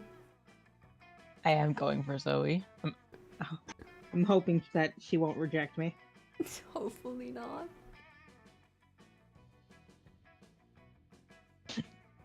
I mean, what's not to love about the sight of you enjoying yourself, huh? Am I interrupting something? Polly! Calculus, I think we need to leave. But no, it's true. She even helped me to start focusing on some hobbies I love without needing to be the best at them, like sculpture. Don't get me wrong, I find pleasure in the idea of succeeding and leading. I dream of being in an office at the top of a skyscraper, drinking from a glass of scotch while looking over the whole city as if it was my kingdom. Okay, queen. But recently, the dream has evolved. I also see myself during the summer lost on a Greek island while sculpting with no other goal than getting my hands dirty while enjoying some of the Mediterranean breeze. Everyone talks about the Mediterranean breeze. Like, oh my god, it's so nice. Mediterranean breeze is so... No, it's not. You're so sweaty from it. It's so bad. It's so humid. It gets so hot and you're humid. So it's like impossible. So like, even if you sweat, like your skin gets so sticky. You're getting steamed in that shit. Yeah, exactly. Like, you're gonna fall off the bone. Mm-hmm. Oh, so this wasn't only about pasta. It turned out to be about life too. So much great data. We brokered a truce between our friends, and this seems to be another good lesson. The importance of balance. You need to conquer life and feast on life. Vera and Polly say nothing. They're too focused on caressing the plate of ravioli in complete silence. Their faces are the embodiment of absolute bliss. Let's go celebrate. You have made your friend Calculaster happy, and you've learned there's no shame in, doing the hanky-panky with a plate of pasta. Life is perfect. You gain... Bless you. Bless you. You gain +2 creativity and +1 fun. Okay, where do you want to go?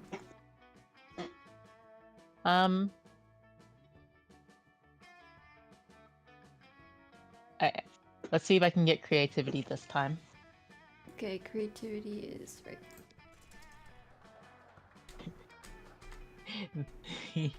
Mhm.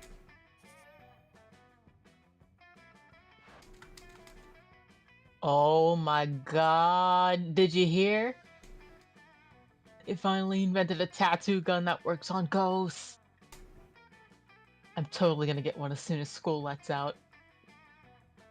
Oh shit, we should definitely get matching tattoos. You wanna?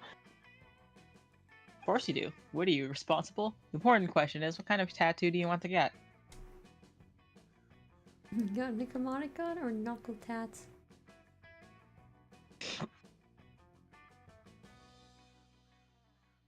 What do you want to get?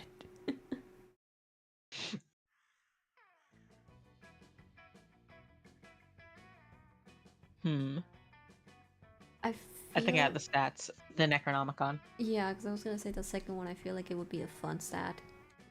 Mm-hmm. Nice. Oh man, that's a great idea. The Necronomicon is at like the top of my summer reading list. Let's go use my copy of the Necronomicon though, okay? It's a special edition. It turns out Polly's special edition of the Necronomicon has there's a lot fewer words than the standard version. Polly's half says boo, and yours says oops. It's not what you're expecting, but you're actually kind of glad you didn't end up tattooing a forbidden necromantic spell book on your actual flesh. Plus, your tattoo still gives you the power to raise and control the dead. Nice. You gain +2 boldness and +1 creativity. Okay. Calculaster, please. Please. I know I went for lime like one time, but please. Please. Please. It's my birthday, please. I think I'm actually gonna go for Polly. Okie dokie. Yeah.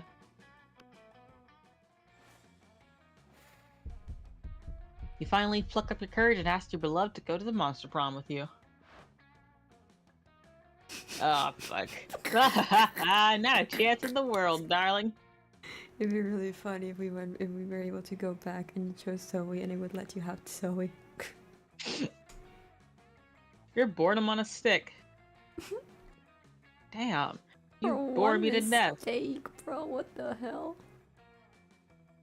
And then what would I be?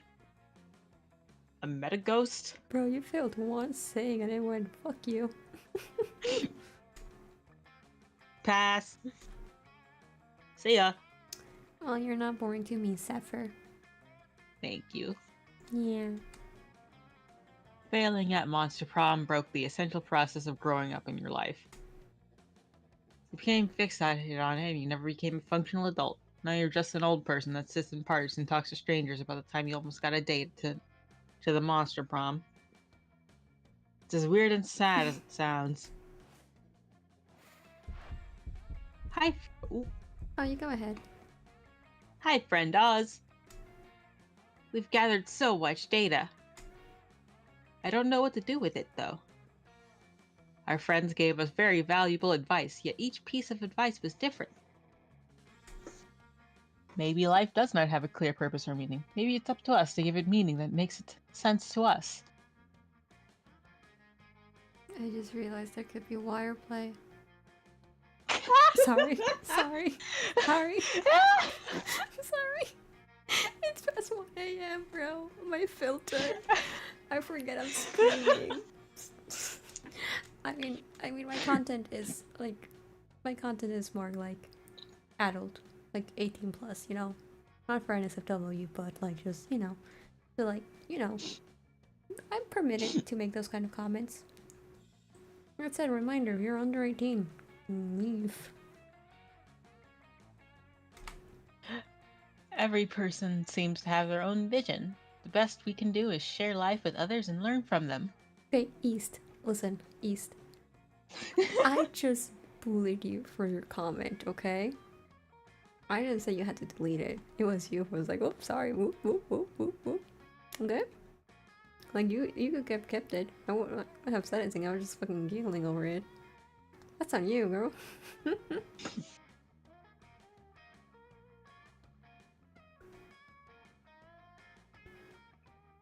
Zephyr. Thanks for helping me to see this. It was very nice of you. It's very important to me that you know I appreciate your company very much. Aww. Aww. Is this threatening me? East, I would like to remind you that Zephyr knows where you live. I thought that was used as a threat against me. It is used as a threat as it is seen fit by the Okay. context. You go to prom together and enjoy it, as you enjoy life. You discuss all you've learned. You realize it might be okay not to know all the answers, just to enjoy the journey. Calculaster is not sure what his purpose or meaning is, but he's at peace knowing he likes life and he likes taking care of his succulents. Aww. He lives a simple and fulfilling life, taking care of the things he loves, always ready to learn and to be marveled. Aw. You understand that you might never require all the hard answers for those complex questions, but you have each other. And that's more than enough. That ended up being really sweet. Oh look, you get a special little thing of like, most likely to be Raskar, the space goddess of illusion in disguise. Oh, yay. There's 2030 outcomes. Huh? Wait. Oh! I've seen this was a secret ending. Huh. Yeah, because there was a storyline. Usually if there's like a storyline that you're following, it's a secret ending. Oh yeah, and you were following the Calculator's meaning of life. Mm-hmm. Like I remember the last stream we had, the issue you had is that you accidentally started like a storyline like midway through. I think it was Miranda's. And it fucked you over. Mm-hmm.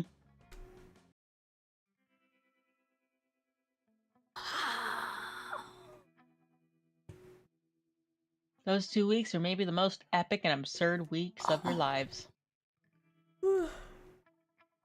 After the Monster Prom, we kept on living our lives, falling in love, battling for friendship, and learning about who we are and who we could be. And you know what? Like it always does, life happened, and that was wonderful. Polly graduated from doing lots of and now she appears to hallucinating people and acts as their spirit animal. Calculaster went to the Robo University and majored in mecha robotics. He's now 250 feet tall and fights against weird giant creatures protecting Tokyo 3. He's a mecha now.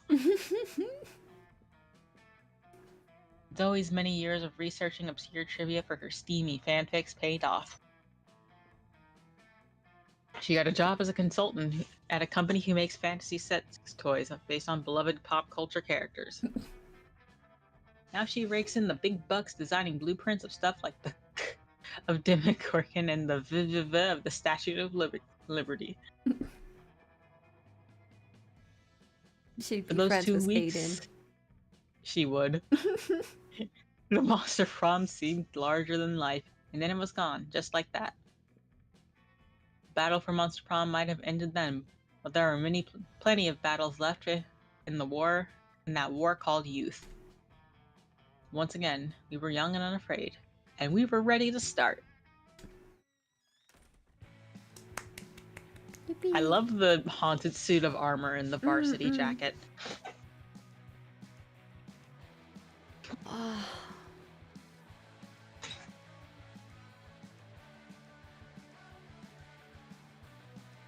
We did it though.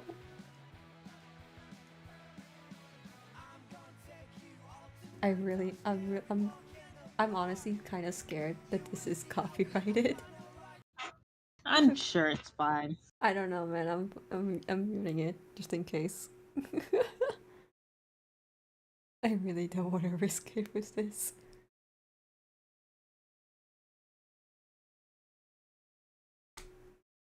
All the pictures are so cute though. Oh my god, look at us.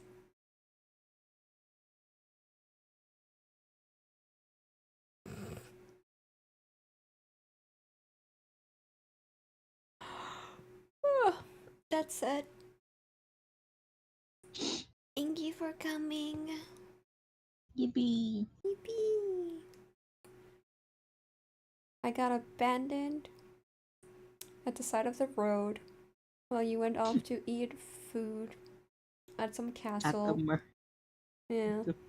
Mer Kingdom. and then I got same. rejected And you got again. rejected, and then I didn't. Got rejected. And there we go. We did it. Did it. Yeah.